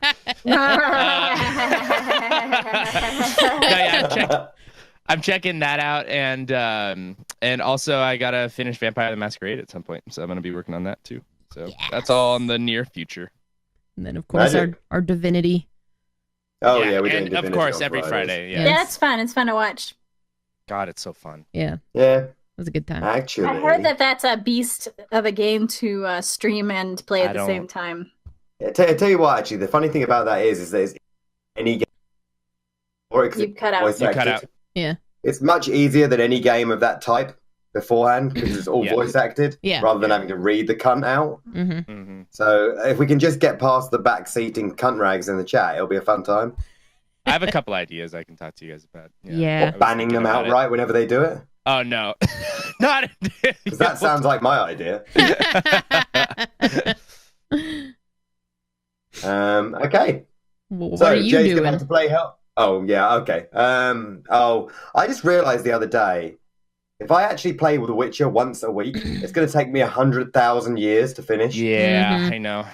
Yeah, that's how I feel about Morrowind. That's how I feel about Zelda. I've been playing Breath of the Wild during the day, and at this point, I'm kind of like, if I don't finish it, I'm kind of comfortable with that because I'm still getting the. It's very similar to The Witcher in that it's so huge. The only difference is that I really want to finish The Witcher. This is the thing. I want to get through it, but I'm only playing it once a week because I can't give more time to it than that. And I'll play that on Monday, I guess. But the main important thing this week will be Silent Hill 3. It's so hard because I think that Blood and Wine is one of the most exceptional things ever, and just that expansion is so fucking worth. But you have to get through so much game, which is all awesome to get there, and so I'm 45, 50 hours in right now, and I've been checking. I think I'm about halfway through. I'm about to do the suicide mission from Mass Effect 2, but in the winter. You know where I am. And there's half of the game still to go, and I'm like, come on, man. I've been playing for 50 hours. Am I not near the end? I've not done any side quests. Yeah. I've just gone from main quest to main quest to main quest. It's like, no, it's another 50 hours yet. And I'm like, But I'm really excited to start Silent Hill 3. I'm gonna go through that. Wednesday, Thursday, Silent Hill, you say? Yes, indeed. Silent Hill, you say? Yeah. And obviously we've got the Divinity with my awful character on Friday. Yeah, that would be fun. That's a cool emote. Who's that? Oh my god! Silent Hill, you say? Is that LadyAvianna as Maria from 2? Why, yes it is. No. Available for $24.99. Oh, it's the $24.99 one. Okay, that's good. You have 70 hours of both DLCs, main quest completed, and the main game. I mean, I'm just struggling to care at this point. It's not so. The other problem is not. I'm not enjoying it. I am. But the length of it stream it's just stretching away in front of me. You know, if you're walking for 5 miles, when you get into the 4th mile, you're like, great, down here, right? But for the first 2 miles, you're like, Jesus, fuck, this is never going to end. It feels like that at the moment with The Witcher 3. Me returning to The Witcher 3 is going to be something I do on a day stream, which is not my normal time. You know, I mean, I do them on Mondays because Mondays is the time. It's the quietest day of the week. You know, it's everybody's at work. Nobody's focused on, and I just play it then. But even that is becoming a struggle. The thing that's what happened to me with Morrowind is I was playing it and I loved it. I was only doing it on Mondays. It was Morrowind Monday. And then I realized how fucking far I was, and I was like, I can't do this. Yeah. And I just did a 24-hour stream that weekend. I just finished it, but that's because I've played that game a billion times. So like, yeah, it's just I mean I'll be playing it on Monday, and I don't know. They're an interesting. If I don't start hitting some end game. Yeah, they're an interesting thing to stream because it's like half your viewers as well for some reason. People don't watch it, and you have to commit to that idea. it's very it's hard. It's a hard thing to balance. It's why I would do it on an off-peak hour for myself because, whoa, you know. But yeah, super excited to be playing some Silent Hill 3, and I'm probably going to do Indie Horror Spotlights on Saturday. And we've got the Call of Cthulhu roleplay that we're doing on Sundays on the channel as well. So that's a lot of fun too. Metaman Search channel tomorrow. That's a lot of fun. There, B Square. That's all we have new everyone here emotes too. should start Persona 5. I mean, I would, but I don't give a shit. God.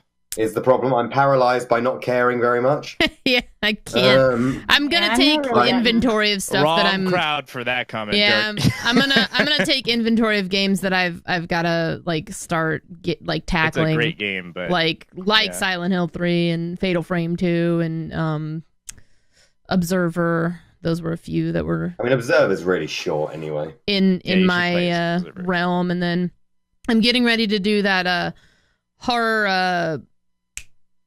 The charity thing that we did last year. I'm doing that again this year, but I don't know what I'm gonna do. Oh fuck yeah. I have no idea what I'm gonna do. I just know it's on Friday the 13th, which means I should play the NES Friday the 13th. Obviously, yeah. No, it's me.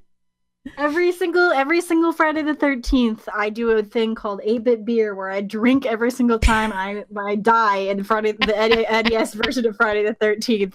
The NES version of Friday the 13th is actually quite a lot better than the PC version. Put that out there. If you're gonna play a Friday the 13th game. And the thing about the original Friday the 13th for NES is that there's no way you could win. There's a specific scripted way of winning, and you have to be really good at the game. It's very specific. The more and more I drink, the more and more it makes it hard for me to even be somewhat good at the game. I'm familiar. I used to sit at these dudes' house that I partied at, and that was like, I can't sleep and I'm very drunk, and this is all they have is NES Friday the 13th for some reason. And so NES Friday the 13th. I love it because it's so bad. I know how you feel. So yeah, I never ever beat it. I was just, I'd run around listening to the music. I think what there's do an awful lot of these games though that we never ever beat as children. Yeah. When you think back on it, it's like, yeah, I never finished that game. I just didn't know where to go. But we played them for 50 million hours. Castlevania 2, I never finished. yeah, I played that as a child, yeah. Simon's fucking Quest. Yeah. How many that game? Can we discuss how many games we had to use the Game Genie in order to cheat and so that we could win? Because I could tell you a lot of those. My dad bought a Game Genie so we could beat my 5 parents... games and then take it back. Yes, exactly. My parents were the exact opposite. They wouldn't buy me a Game Genie because they thought it was stupid for me to even buy games if I was going to cheat at them. My mom played Limo's Dream Master. Yeah. We should have a retro episode. We should have a retro episode in the future. We could totally talk about retro stuff. Yeah, we can. We should. I don't. Em would be in her. I don't know what the next episode is. Somebody asked us, and I don't know when we're gonna do it. So I mean, presumably 2 weeks. But yeah.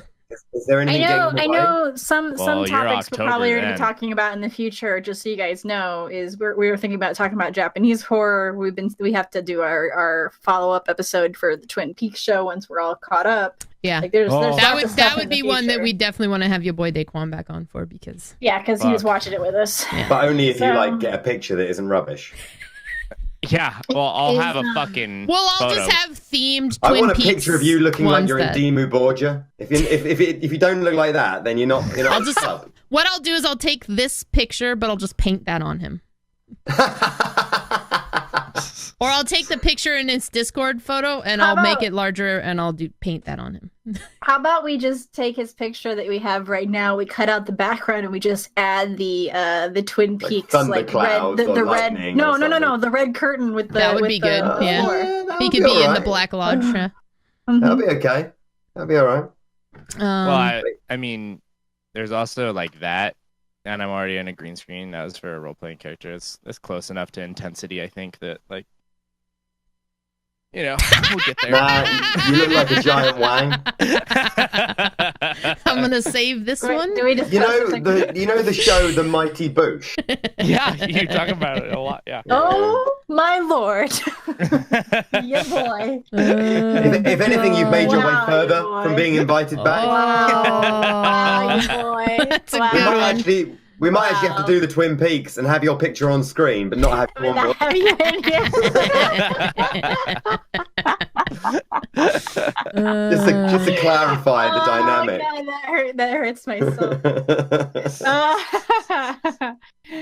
Alright, that's pretty cool then. So we've got a lot of things going on, but right now you should Hellblade, Senua's Sacrifice. I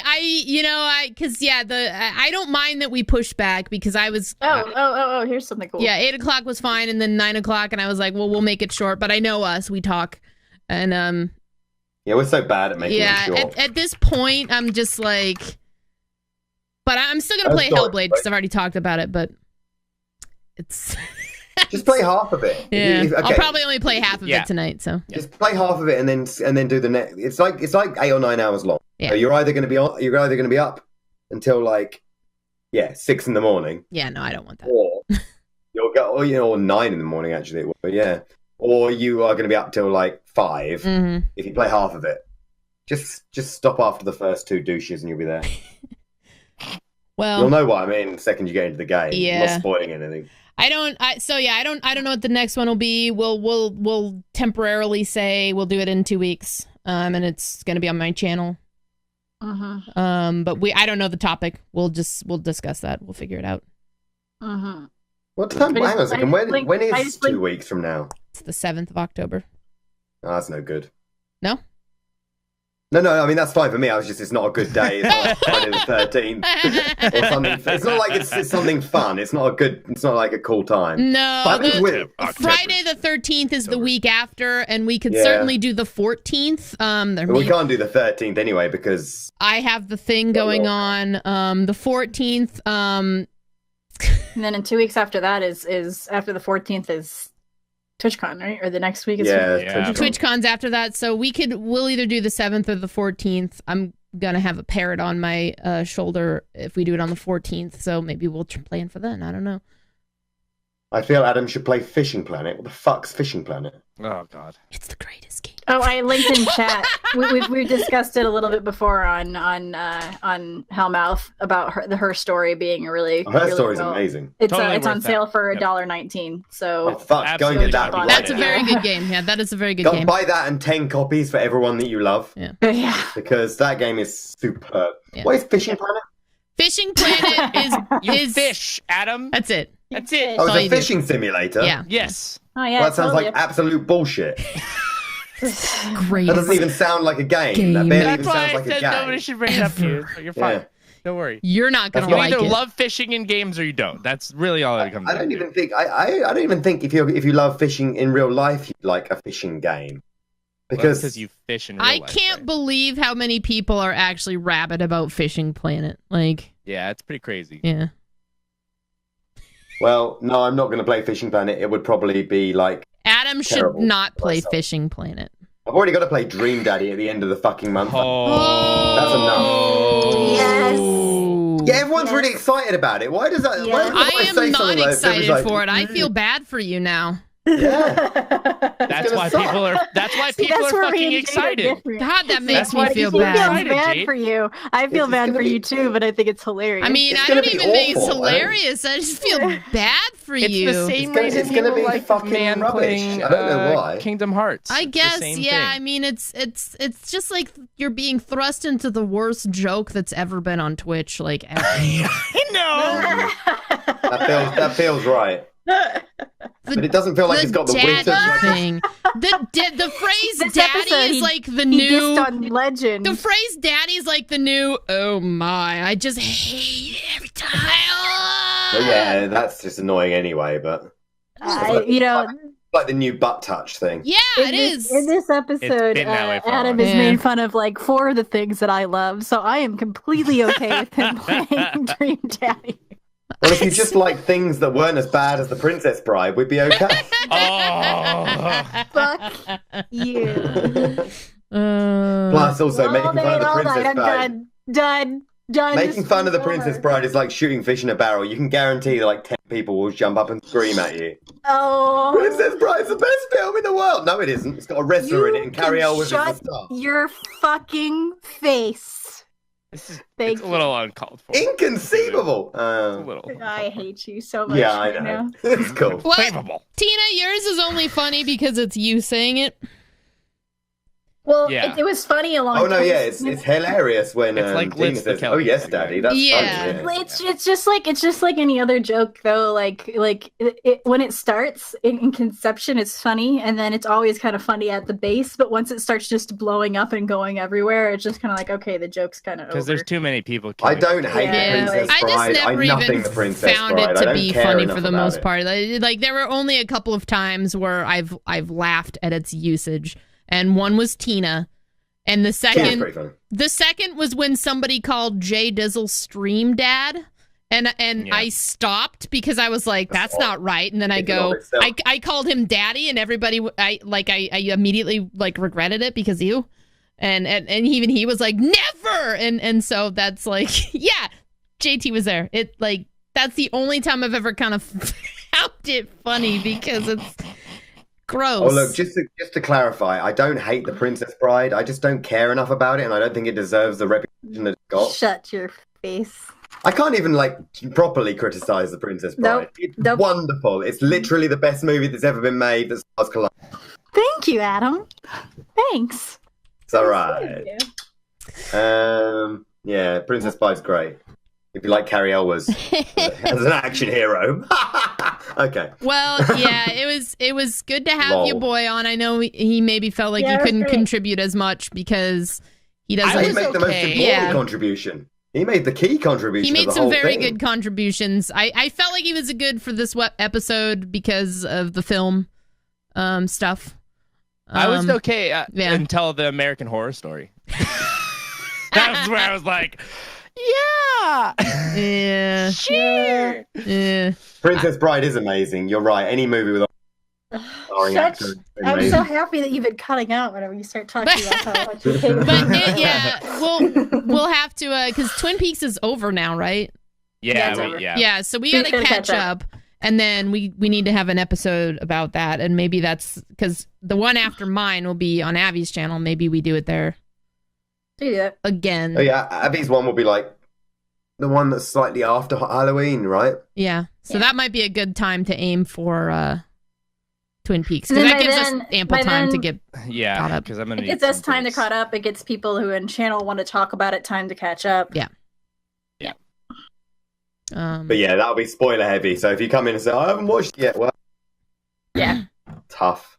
I might have to restart the season 2. I forgot a lot of the shit. Yeah, You've missed nothing up to now. I started to watch. Well, yeah, I started heard to it got watch a couple better. episodes in the airport. That's what I've heard. and Abby. I I've fell heard it as- gets really good. I fell asleep on the plane watching one of the episodes, and so I feel like I do need to restart because there were things during. I've still not Yeah. quite forgiven them for actually personifying the secretary. So Yeah. Yeah, Well, Well- I heard that she actually becomes one of the best parts of the yeah. show. That's what I Really? heard. Tuesday Interesting. said that it's really good, but she also admitted that during the one episode that we all hated, she skipped that through it. ruined everything. Yeah, like She scrubbed through it. Like she used the Yeah. Amazon preview and like scrubbed through it because she had heard ahead of time. yeah. alright. Well, it's probably worth catching up. Yeah. How related to the original series is it? Pretty emphatically. But it's more, unfortunately, related to like Firewalk with me. Yeah. Yeah. They which heavily is, not they good. heavily reference Firewalk with me and bring up a lot of different A lot. things from it, and it's. We'll talk more about it. We'll hit Yeah. the Twin Peaks. We could probably do like Japanese horror.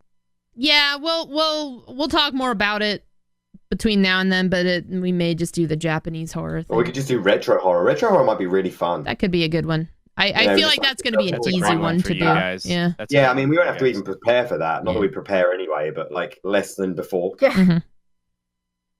The Japanese horror. Yeah. The Necronomicon opens as a bot Masonic. It thanks you for thinking it. I'm actually going to have to put that in the bot because so many people thank that thing without knowing it's a bot. He's just very, very succinct. That one. But yeah, I need to wrap it up, and I guess I'll be starting. I'll start at midnight. That's like 15 minutes away. That gives me time to decompress. Is for a second. Bollywood horror a thing? Not really. Alrighty. Yeah, I don't know All right. about it. Well, Well, wonderful thanks for hanging out, having guys. me. yeah, thanks Yeah, for being on. That was fun. Okay. Great. Bye, everyone. Bye. Go and watch Hellblade.